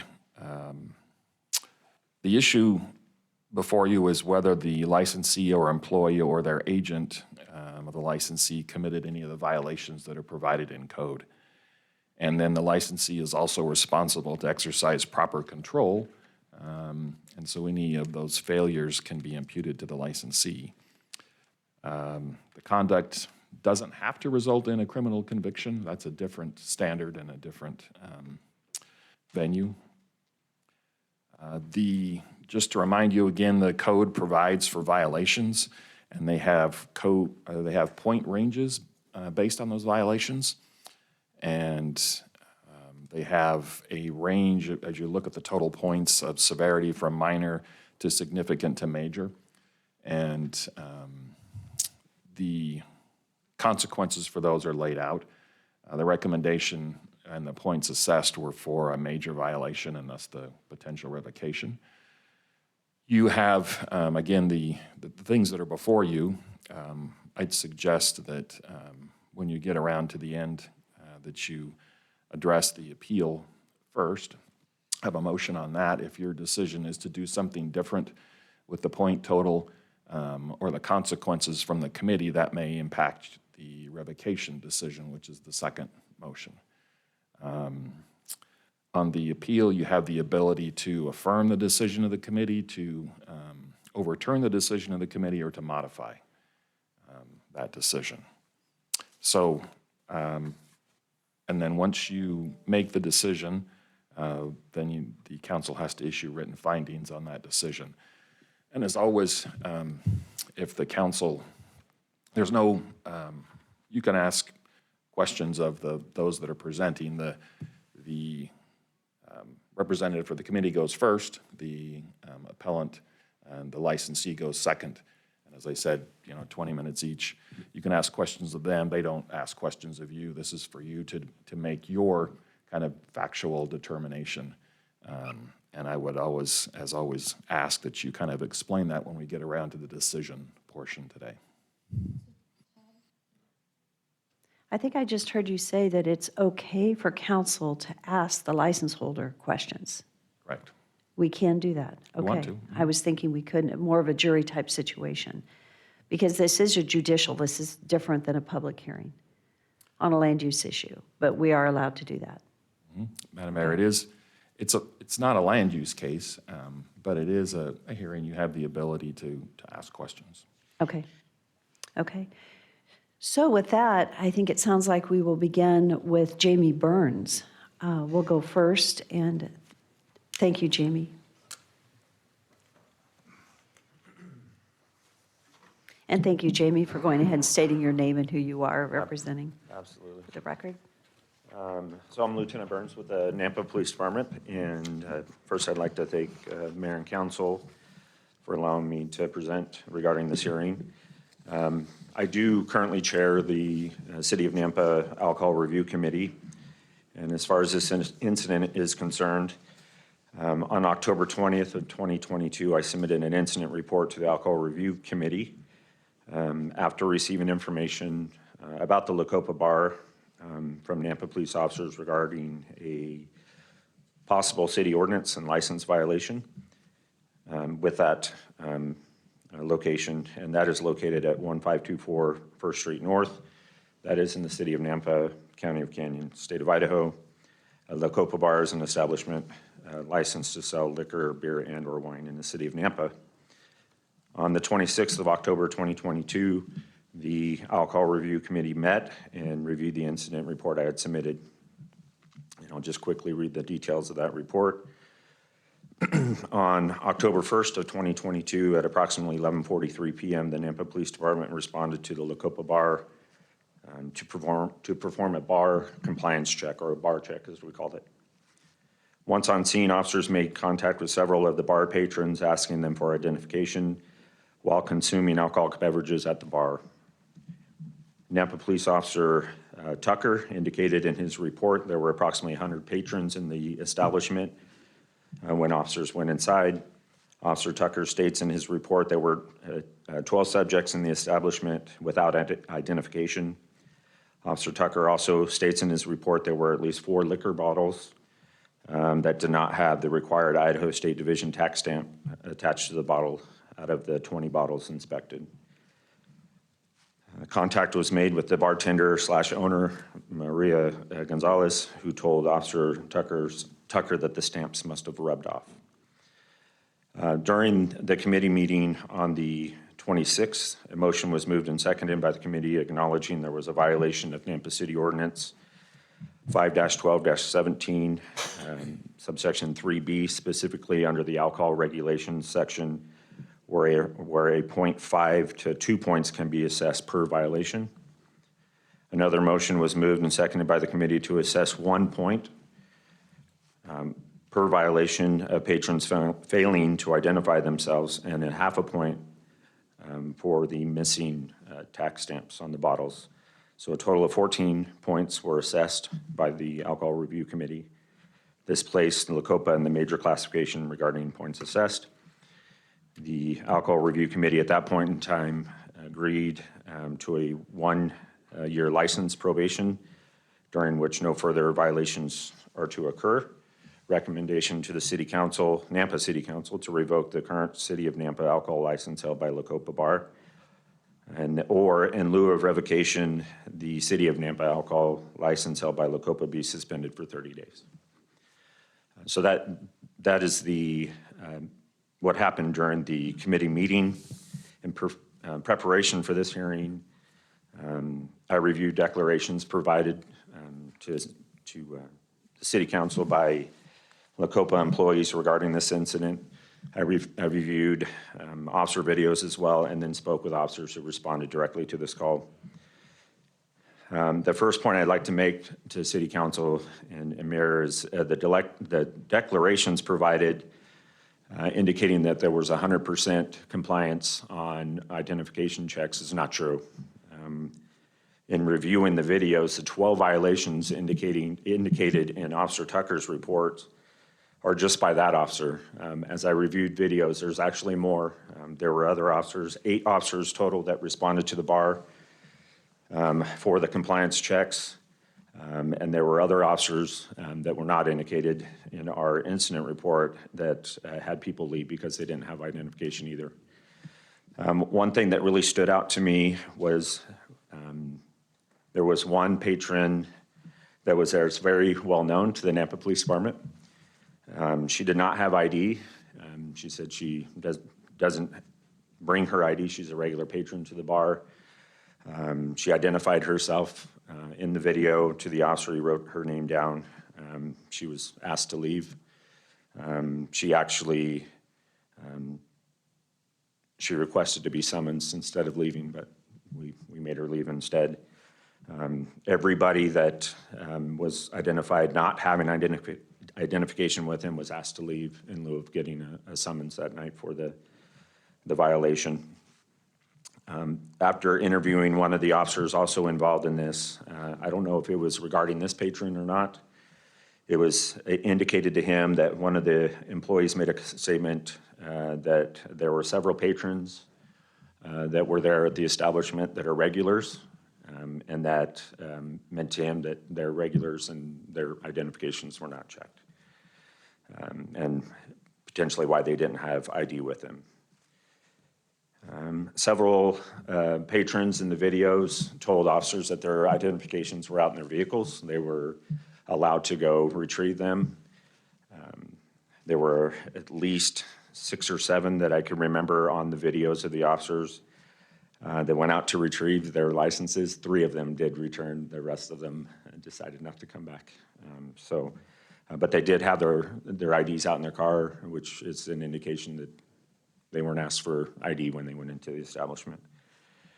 And then in the incident report, I didn't include it in the beginning. However, we did arrest one guy that night. He did have ID with him. He just refused to provide that to officers. And when he refused to do so, he was arrested for that. Again, he did provide ID once he was taken into custody and taken to jail.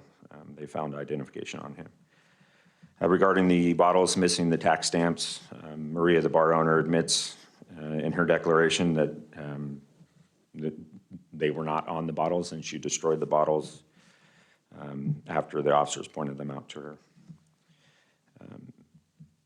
Other than that, the only other recommendation that was provided to me and the police department is if the board does agree to revoke the license of Lacopa, we think it would be fair that a 30-day timeframe be given to the owner of Lacopa before that revocation takes place, to provide time for other employees, time to make other arrangements for employment.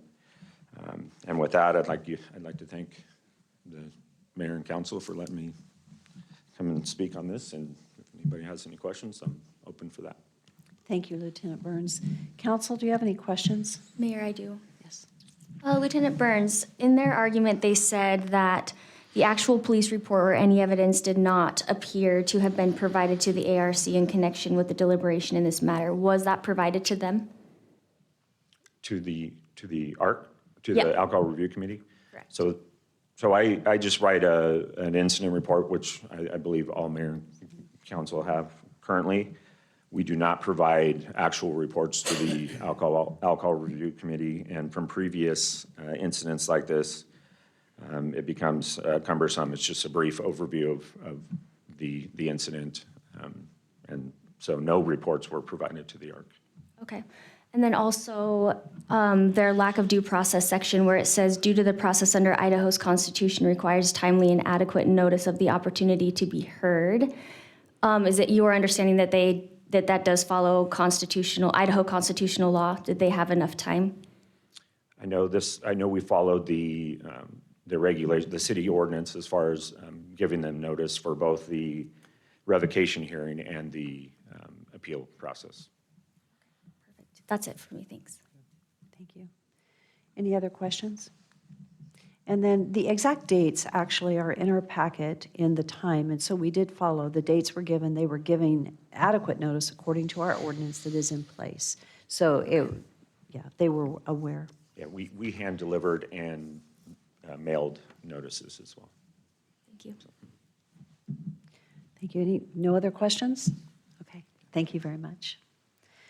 Okay, so the next testimony is coming from the representative of LaCopa. Thank you for introducing yourself, giving us your name and address. Thank you, Council, Mayor Kling. My name is Kevin Dinius. My business address is 5680 East Franklin Road, Suite 130, Nampa, Idaho.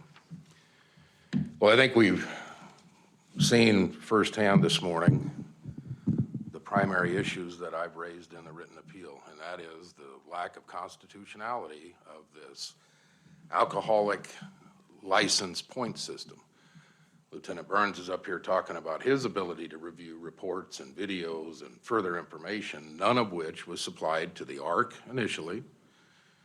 And probably most importantly, none of that information has been provided to my client.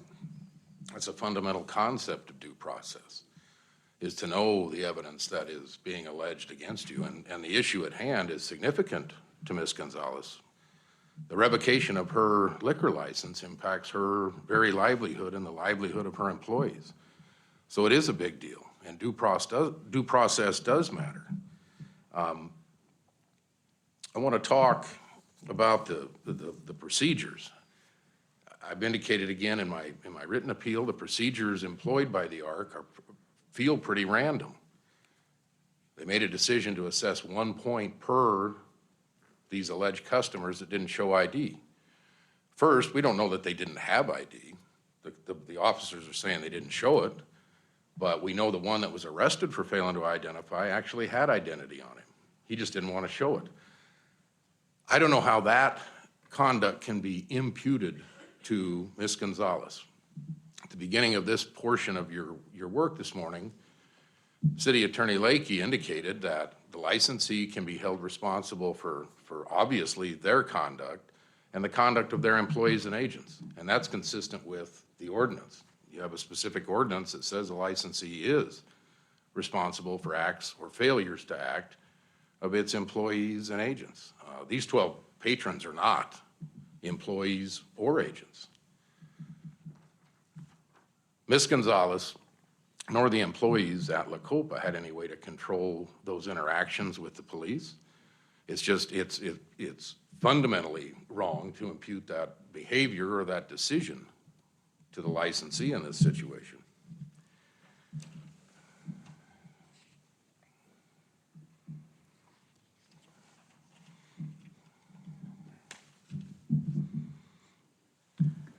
In connection with getting ready for the hearing today, I've reviewed the entirety of Title 23, Chapter 9, which is the Idaho Code section that deals with alcoholic beverages.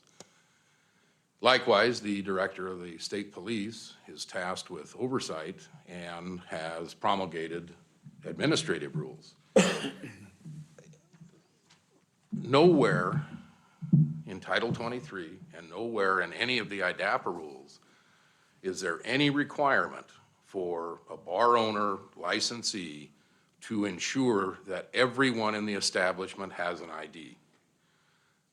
The impetus of all the alcohol rules is to make sure no one under 21 is allowed entrance and, heaven forbid, served. That's first and foremost, and that is clear in the Idaho Code and the rules promulgated by the state police. I don't think there's any doubt that there was no underage patrons or persons in La Copa on the night the bar check occurred. So to that end, they met their statutory obligation. They are to ensure that no one under 21 is admitted entrance or served, and they did it. When we get into making sure these people will show their ID to a police officer when asked, that's on that person. That's their choice. And you have in the packet, at least it was attached to the points assessment packet my client received, copy of Idaho Code 23943A, which appears to form the basis for these 12 points being assessed, one per person that didn't show ID. Idaho Code 23-943A makes it a misdemeanor for a person who fails to show their identification to a peace officer if they're in a bar. Doesn't make any reference to the licensee or the bar owner. That conduct, that responsibility falls upon the individual that is consuming alcohol, and when they're asked, they need to either provide their identification or they've committed a misdemeanor. Again, it's simply beyond the control of the licensee to make sure these people showed their ID to the police when asked. It appears that none of the people were cited, and I think Lieutenant Burns indicated as much, in that they were asked to leave instead of summons being issued or citations being issued.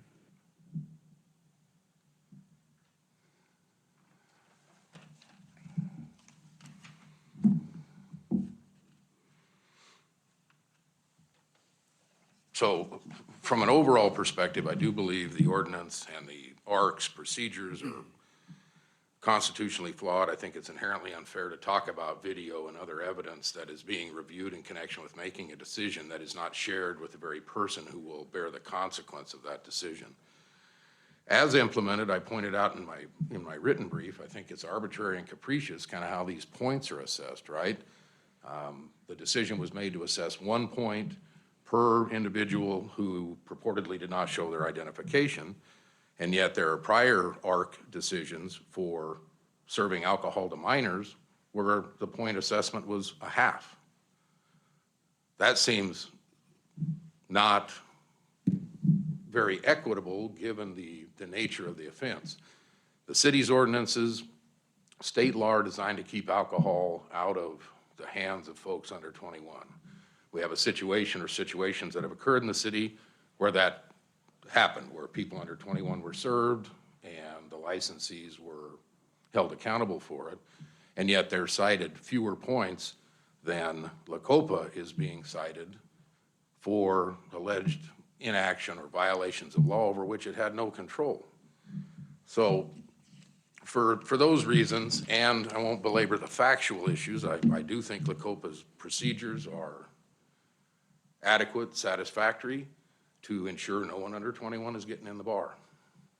Because we certainly would have heard about that if that had occurred. It didn't.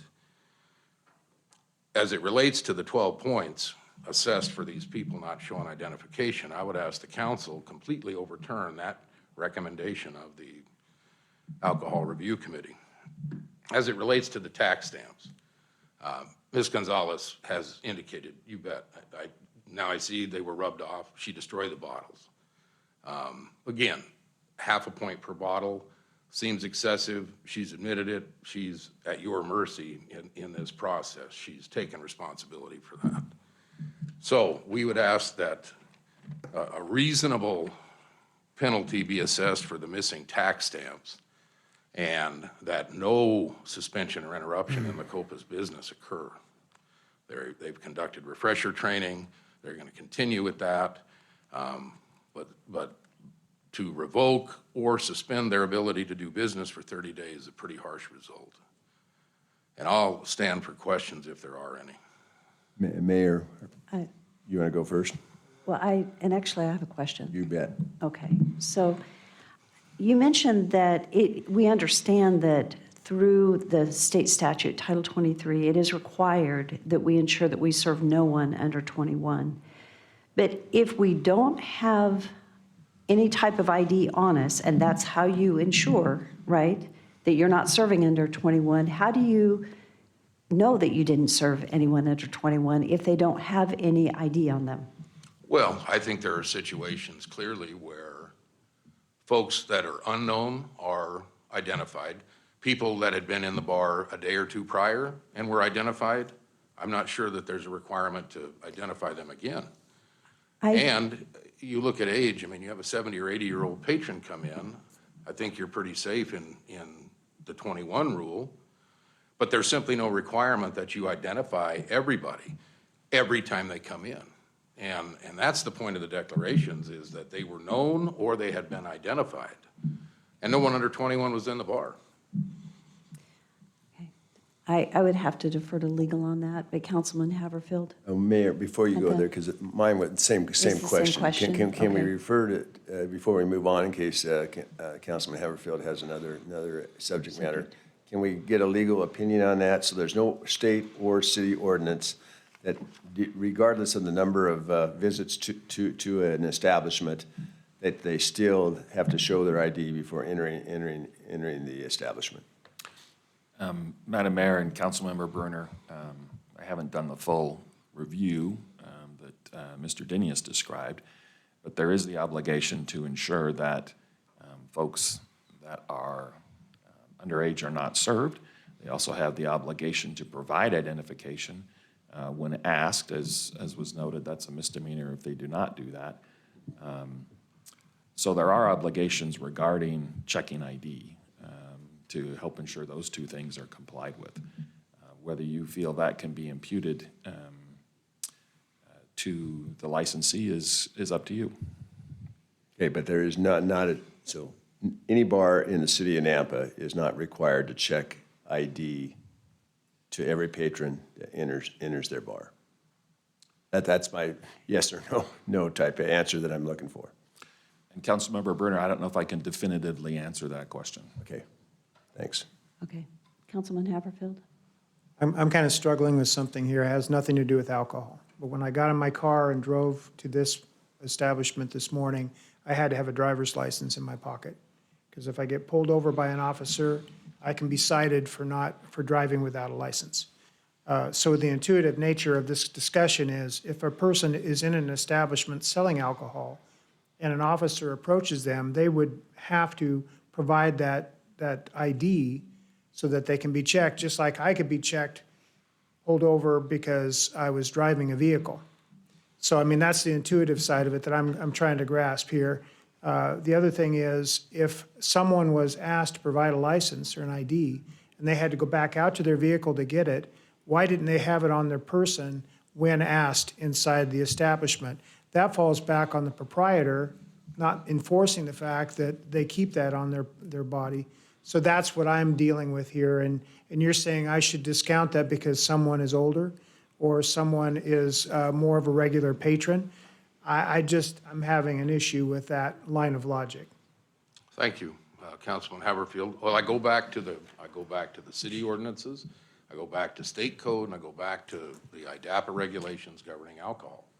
There's nothing in there that requires a bar owner licensee to make sure people have identification on them the entire time they are in the bar.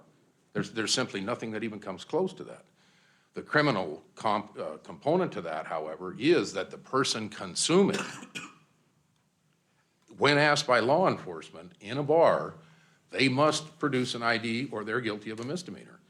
That kind of ties into your driving to City Hall this morning with your driver's license on your person. State law requires you to have your driver's license on you when you're operating a motor vehicle. Mm-hmm. If you do not have your license on you, there are consequences for that. So again, you're putting this back on on the person purchasing alcohol, not on the proprietor enforcing or making sure that they are of legal age to be in the establishment. Well, but they did make I sure, kind of understand your distinction. And the intuitive nature of if someone has an ID on them, when they show it at the door to come in, they're not going to show it at the door and turn around and go put it back in the car and then come in. So, I mean, that's the intuitive nature of proprietors either supervising those that are in the establishment or those that are still outside the establishment. well, and I can give you an example, because we indicated in the declarations that refresher training was held on November 11th. I conducted that refresher training. And there were patrons present as well. Some of the regulars from the bar attended the training. And one of them was a female, and she gave me the situation that made sense to me at the time. She said, when I come in here, I bring my purse in, I show my ID, and I don't want to lug my purse around. So I leave my ID in my purse and I go put it back in the car. Well, we can disagree with that choice, but that's her choice.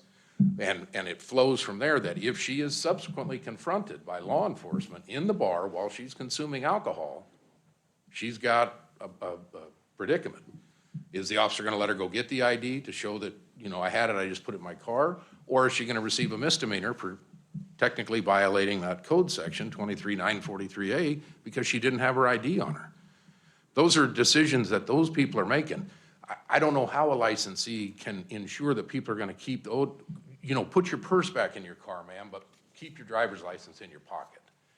So what you're saying is there's no obligation or responsibility on the part of the proprietor to make sure that the people that are in the establishment are there legally to be there.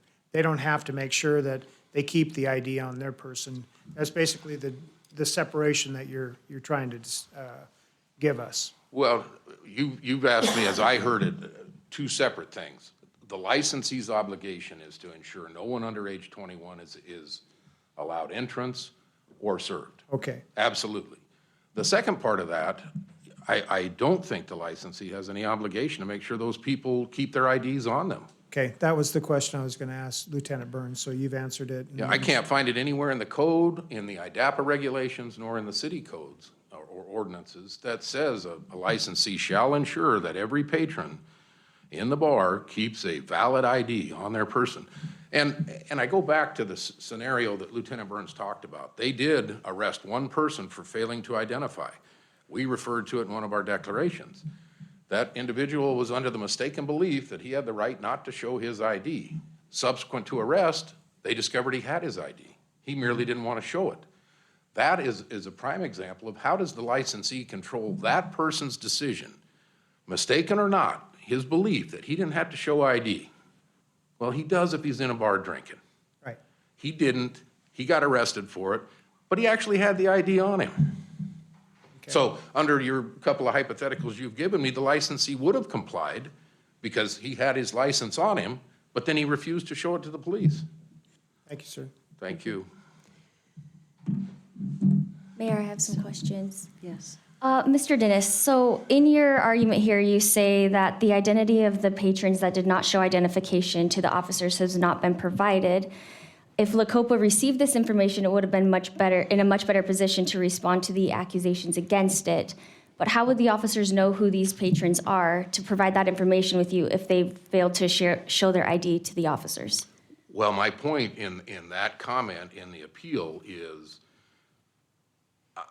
we're guessing because we don't have the officers' reports, certainly don't have the officers' videos. My clients and their employees may very well recognize those people and be able to identify them as so-and-so, and we alluded to it, and no real reason to beat around that bush anymore. The clientele at LaCopa are virtually 100% Hispanics, and the types of IDs that are regularly encountered include Mexican government-issued IDs and passports. So, for instance, if we were able to see the video of these people, and I could have Gummer, the bouncer, the door guy, say, oh, I know that guy. I remember he showed me a Guatemalan passport. That's what I'm getting at there.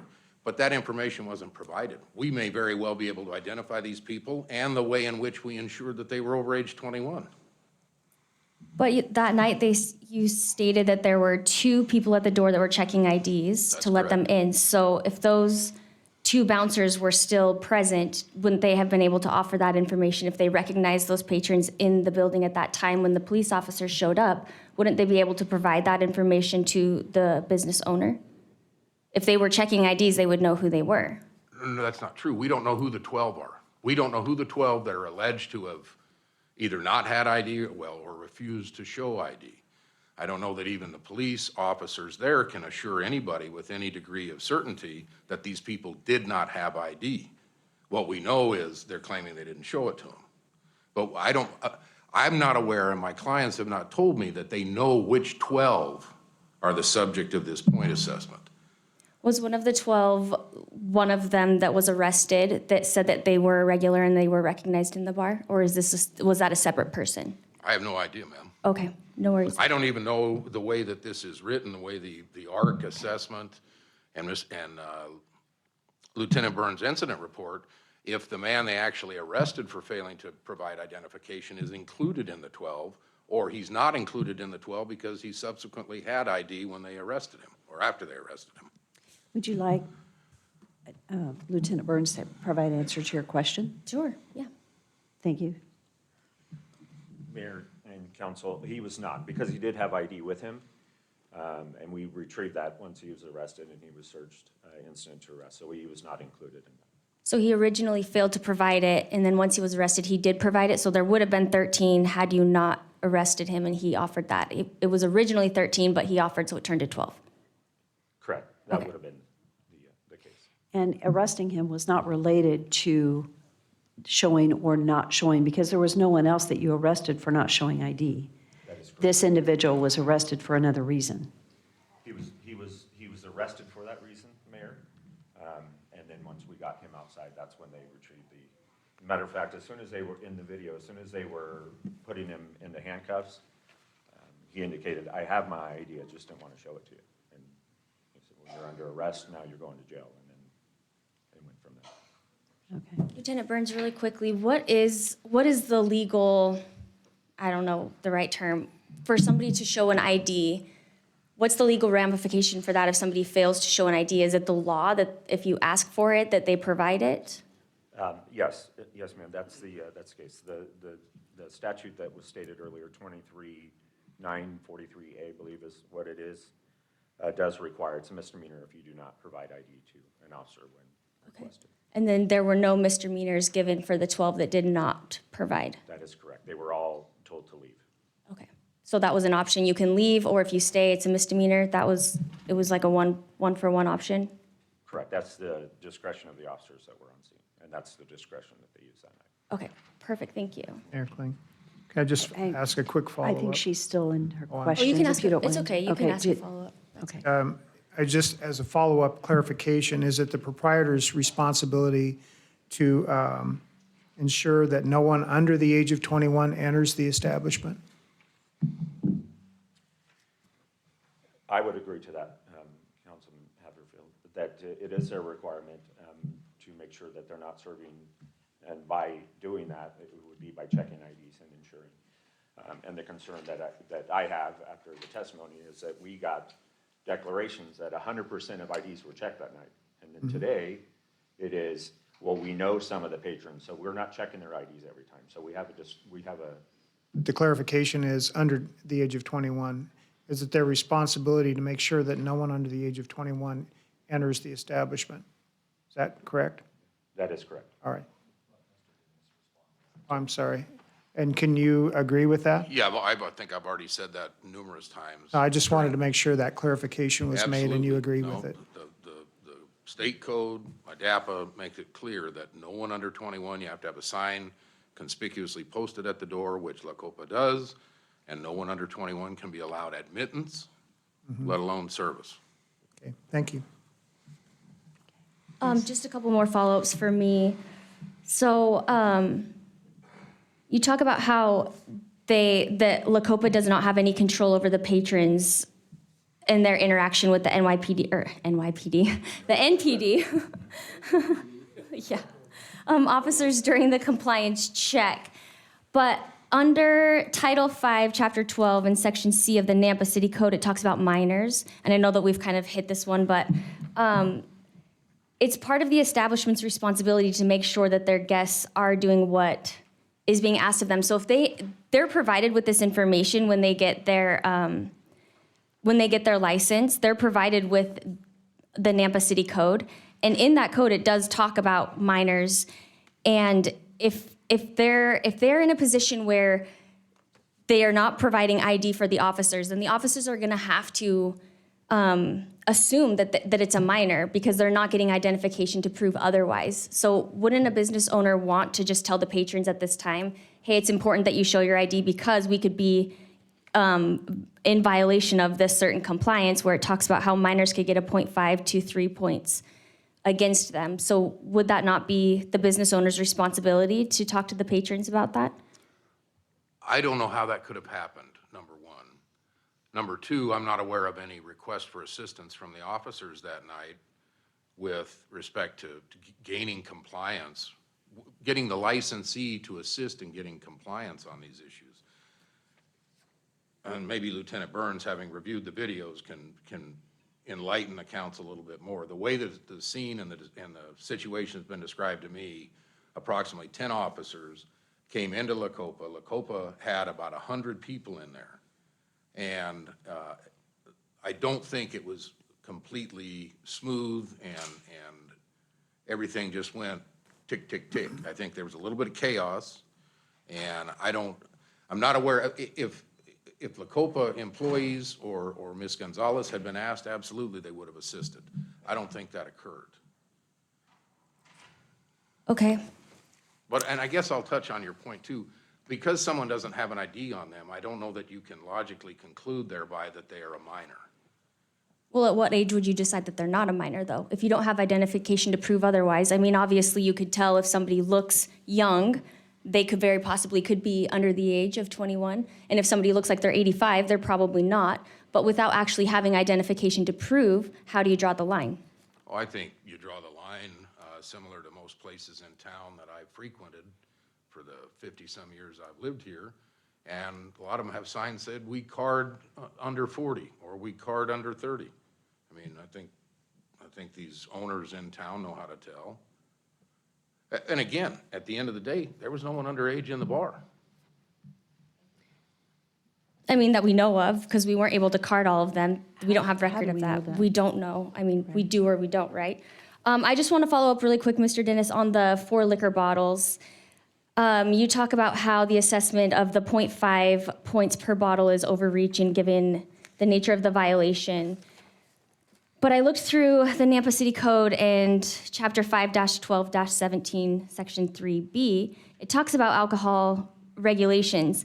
And it says that any action or conduct that violates in any provision of federal, state, or local law with the respect of the manufacture, sale, distribution, solicitation, and the use of alcohol beverages can have a 0.5 to 2 points in violation. So if these didn't have that tax stamp on them, it's my interpretation that they would fall under that and that they would be able to be subject to, per bottle, 0.5 to 2 points. Is that incorrect? Well, I think that's the way the ordinance is written, but that goes back to my initial point earlier, that seems pretty arbitrary to me. How come? Well, like I gave an example, the ARC has issued points assessment for bars serving minors, caught serving someone under 21, and that was a 0.5. To assess the same on an oversight where these tax stamps have rubbed off, I don't think there's any allegation that the liquor was purchased illegally. If that is a concern, I'll get the receipts for the liquor through the state liquor department. Yeah, it's a violation, and we've admitted that. I just think 2 points total for that is So much. just a point of clarification. I think a couple times you have said that we've assessed a 0.5 for underage serving, and actually we've assessed 1.5, not 0.5 is what I'm under the understanding. Well, I cited to it in my brief, Madam Mayor. You can pull the minutes. I've got them in my bag. I could retrieve them. It was 2C Family Brewing, I believe, and maybe Buffalo Wild Wings, and then there was a citation against the Maverick on Franklin, and they were all half-point assessments. Well, when it came to Agave, which was a revocation, we assessed a 1.5. So it's possible on those, I would have to go back and do the research, but on where we did revoke a license, there was an assessment of 1.5. And I believe if you can assess on the sticker on the alcohol bottle from 0.5 to 2, we assessed the lowest of what we could assess. And even with that, I will add that with there being 4 bottles, I mean, at 0.5, you're still within the legal ramification of the 0.5 to 2 because that would total 2. So you're still within that, whatever our city code is. So to me, I don't understand how that's an overreach, but those are all my questions. Are there any other questions? Madam Mayor, just Yes. if I might, while Mr. Danius is up there, he could respond if he'd like, but just a little more, did a little more check on Councilmember Bruner's question, and didn't find anything with the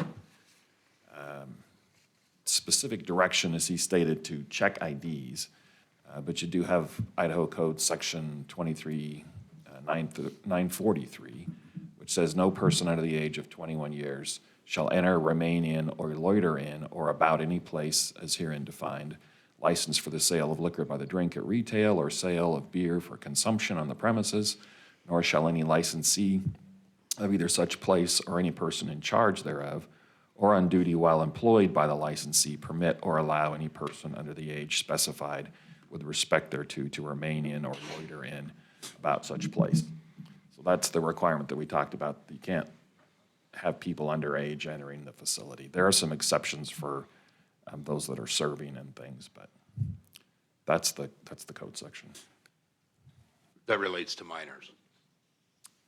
Madam Mayor and Mr. Danius, yes, persons specified, or the title of the section is persons under specified ages forbidden to enter, remain in, or loiter at certain licensed places. Yeah, I think there's some exceptions for musicians and Correct, and servers. servers if Correct. they're 19 or above, 19 to 21. So what's difficult here is that there is a lack of clarity on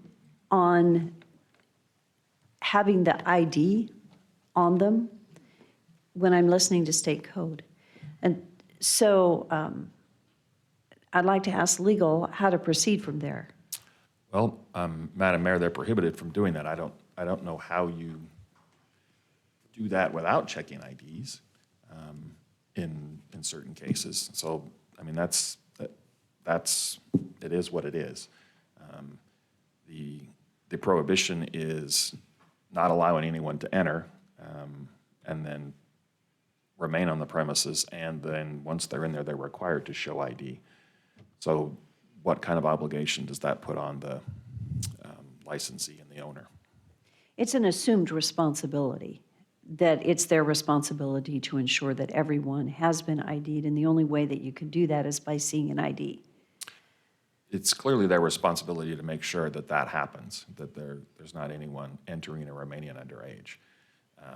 How they do that is typically checking IDs. Mayor, I need to go shortly. Are we going to make proceedings as far as discussion to make a decision, or what's the next step? Well, we can make a decision today. I mean, I can give you my recommendation and leave, and then the rest of the council can vote, but I just don't know what our next step is. So.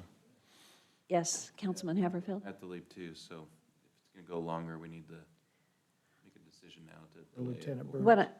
Excuse me? Just a quick clarification from Lieutenant Burns.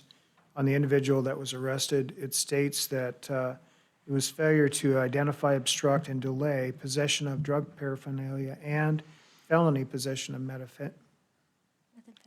whatever it's, meth. Is that the case? He had that on his person?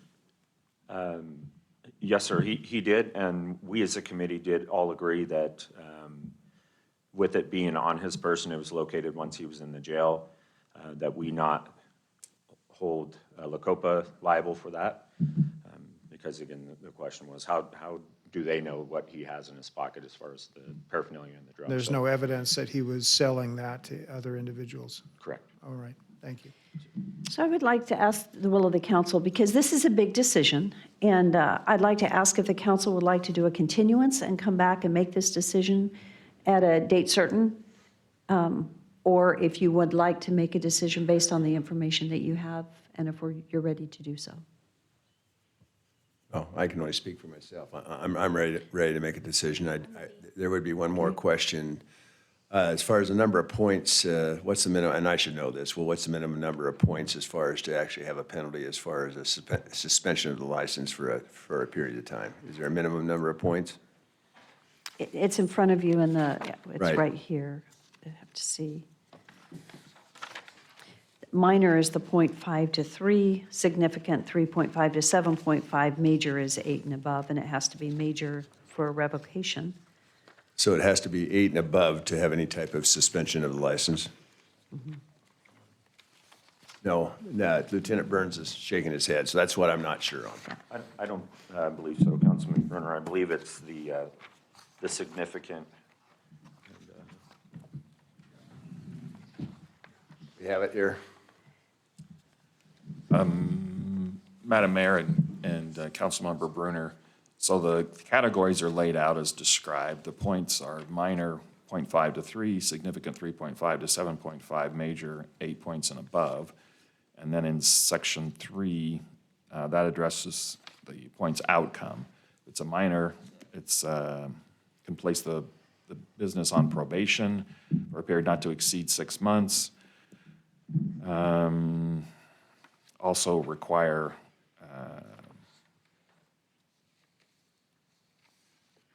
let's see if that addresses training, specialized training. If it's a significant category, then the committee can require specialized training, may suspend the license for a period not to exceed 30 days and or place them on probation. And then the major category is revocation. So it does have to be in the major category to revoke. Significant is suspension up to 30 days. But for the 3.5 to, the 3.5 to 7.5, you can have up to a 30-day suspension. Did I hear that from you? Correct. Okay, thanks. That's what I need to know. Okay. So I hear that there are a few that are ready to go ahead and move forward with the decision, Yeah. and Councilman Brunner? Yeah, my main thing is I don't want these employees to lose their jobs. And of course, the main thing is I think, I don't know of any establishment that probably checks every person's ID when they come in. So I'm gonna pull out a figure as far as just in my head. I'm gonna continue with the 2 points for not having the tags on the bottles. I'm gonna do a 1/4 point per 12, that's 3, that's a total of 5 points. I would recommend that the license be suspended. Hopefully that would not affect employees, and that's gonna be for 1 week. And so that would be my motion at this point in time, is that a total of 5 points be given to this establishment, and that one week suspension of their license.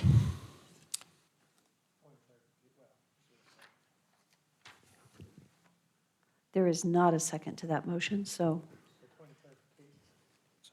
Point of clarification then, the whatever points are they stay on their ledger for a year, is that right? that is correct. That is correct. So if there's a second violation, it's 5, if it was 5, it'd be 5 plus that second violation, which could kick them into a major category. Yes. Okay. Correct, for a probation Yes. violation. They would be on probation for the next year. Madam Mayor, if I might as well, if you're looking at modifying the points, that would be in relation to the appeal. And then, based on that decision. And you wanted these 2 motions, I We'd have 2 understand. So I just did not follow your directions as far as the 2 motions. So is there any other suggestion regarding the appeal of the points assessment?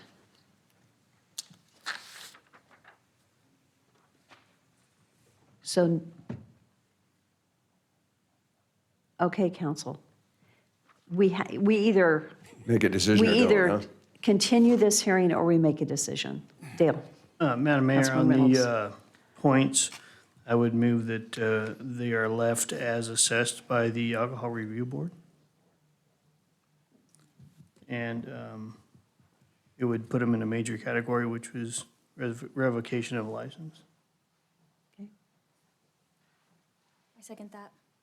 It's been moved and seconded. Is there discussion? Madam Mayor and council members, if you could, so the motion is to uphold the Alcohol Committee recommendation and findings on the points. And then if you could just provide a little bit of discussion as to your reasoning on that. My feeling is that the PD did a significant investigation and proved with the use of their cameras and such that these violations did occur. The burden of proof for showing an ID is on the bar, in my opinion. I know I certainly carry my ID with me whenever I go to a bar, and I don't look under 40. But I think that's it wasn't, to me, it was clear that they were not checking IDs, or these IDs would have been on the individuals in the bar. So that's why I would move to withhold or uphold the recommendation from the Alcohol Review Board. Councilman Jangula, do you have any comments? I'll just mimic what Councilmember Dale said over here, but also I just think that part of when you get a license, a liquor license in this type of an establishment, it is your responsibility to make sure that people are abiding the way that they need to be and that, you know, IDs are getting checked. And it is, to me, just very unclear whether or not these people are getting checked. And that is something that we need to uphold in our community because it can really lead to significant, sorry, I'm not sure the word, but it really can lead to having some ramifications to our community that could be detrimental. And so I really think that we need to make sure that we're making sure that people are checking IDs and that we're not serving minors. And in this case, we just don't know. And we have to just take that at face value.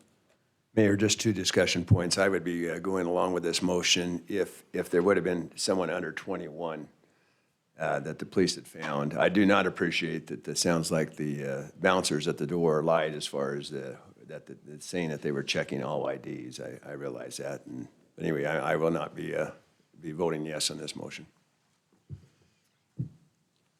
Any other discussion? Mayor Kling, and I agree with Darrell's position. I have empathy for the proprietor hiring someone that didn't enforce potentially those that were in the establishment to maintain their ID on them. For the patrons in the establishment to not share their ID, I think that, again, falls back on the patron, somewhat on the proprietor by not making sure that they kept it on their person. But again, I'm a little uneasy with shutting them down totally, but I was coming up with a total of 7 versus 5 or whatever you came up with. Came up with 5. A half a point for each of the patrons that didn't provide identification and 2 points instead of the 4 for the liquor bottles. I'm sorry, That 1. puts you in the major. 1. So it'd be 0.25 instead of half a point. So that would put them at a total of 7 on the record for the probation for a year. So any other violation, they're at risk of losing potential business. But I don't have an interest in putting them out of business this morning, personally. Okay. Thank you. Is there any other discussion? Okay, roll call. Rodriguez? No. Bruder? No. Haverfield? No. Bauer? Yes. Jangula? Yes. And Reynolds? Yes. So that puts it at a tie, and it lands on me, and this is a difficult one. And I will say what I feel. I want to support our committee. I think they do excellent work, and I totally agree with them. I don't fully agree with the approach. It is not okay to choose how we apply the law. And in my opinion, we've chosen how to apply the law. With that, though, I do agree that putting them out of business for a year on the first violation is concerning to me but I'm also concerned that we put our police at risk when they have to go in and check. So I'm going to vote no, but I would ask that there be a motion. I don't know if I'm allowed to make a motion. Mayor, I'll make one for you. I would like to, I'm sorry, so I voted no, and which means it fails. So we'll see if I agree with your motion. I want to say, I think that they should be, I just want to say what I feel like. It should be a half a point for each one at 6. I think we should apply the full 2 points for the bottles because that's the least that we should be assessing. And I don't think we should go any lower, which means it's 8 points. And then I would recommend 1 month suspension and then they're on probation for the next year. And then we need to abide by the law. And Mayor, that was going to be my motion. Okay. If I could. Please. All right. I will move that it be placed on probation for 1 year and a 30-day suspension with confirmation that they went before that educational program that we have, verification. Participate in the TIPS program. Okay, so I think that legal would prefer we did this in 2 motions. Okay. So I realize, so the first motion is the application of the points. Okay. And it would be essentially upholding the appeal or granting the appeal, and modifying the committee's decision as you stated. Okay, I make a motion to modify the appeal or the discussion assessed by the Napa Police Department. Okay. Okay. That's my first one. Do we need to vote on it? And that you're recommending a half point That's correct. so a total of 6 for those that didn't show ID and 2 points for the lack of tags. So Yes, that is the first. That's correct. Motion. Right. And then the second motion would And be. we'll vote on that one first. So Todd, for clarity? I think you can do the points and the consequences in regard to the appeal in the same motion. Oh, And then the revocation is the separate motion, which would follow based on the outcome of this motion on the appeal. So you're saying you're. okay, I make a motion to not agree to uphold the revocation as set forth by the committee. That's the first one. That would be the second one. The first one Yeah. is the point. So Yeah.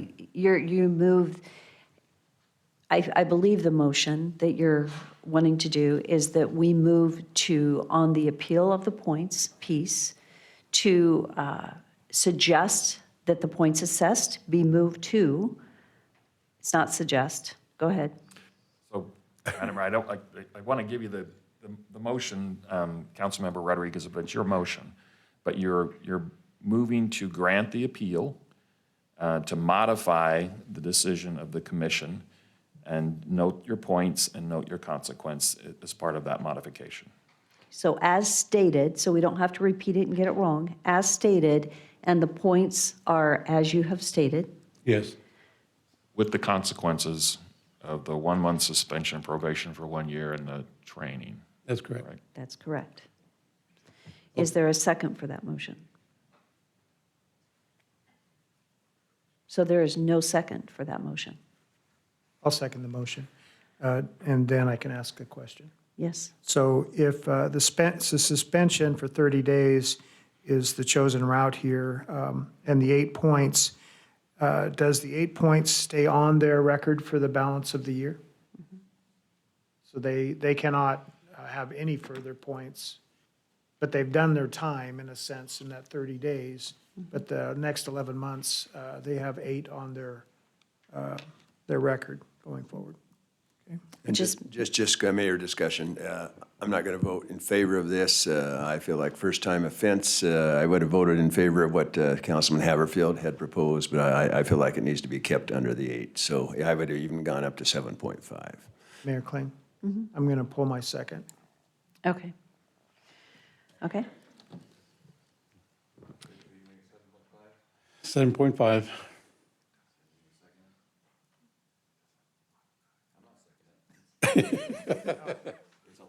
Well, Darrell said he would. Did you second? Well, I mean, but the other thing is I just think the 30 days, I'm concerned about employees. So I realize there's jobs out there, but Okay, can I modify my motion again then, Mayor? You can make a new motion. Well, I'll make a new motion, 7.5 for suspension, 2 weeks, probation, 1 year. How's that? With the training. With training. I'll compromise and second that. Okay. Okay, so it's been moved and seconded. Is there any further discussion? So for clarification, 7.5 points, 2 weeks suspension plus the, whatever you call it. 1 year probation plus education.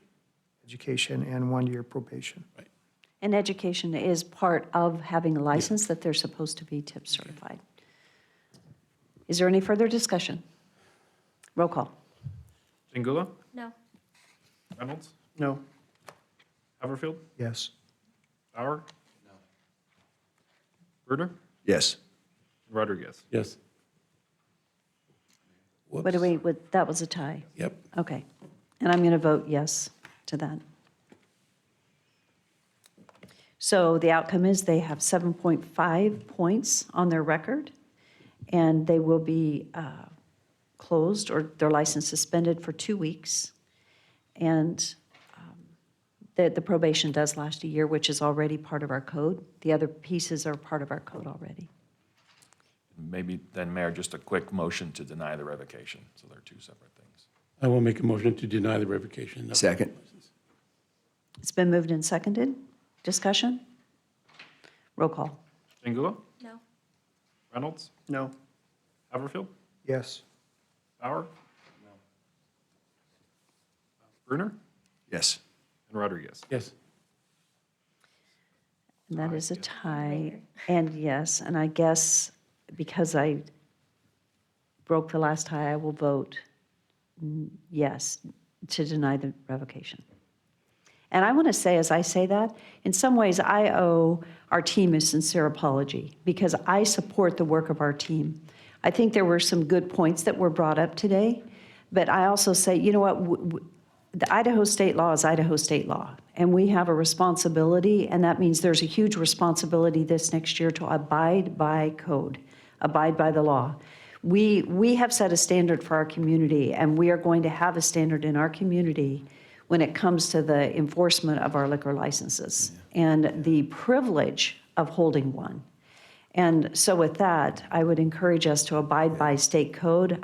And the only reason I have not fully supported the direction is because of a couple questions that were less clear for me. Mayor, and maybe there's not an ordinance, but I like consistency, and I also, I mean, I want, let's just have somehow or another, if we can do it from a municipality, that every bar, every establishment in the city of Napa checks every ID before they enter. Right. So this, because I know there's other bars that are doing the same thing. They know Harry from 3 days, coming in 3 days previously, so they're not checking every time. So We will let's just update- change that. I think we need to update our communication to the bars and just let them know what the expectation is. Todd? One other point, Mayor, just to remind folks, that's your decision today. We'll bring written findings consistent with that condition or that motion to the council for approval. Okay, thank you. Okay, I would stand for a motion to adjourn. So moved.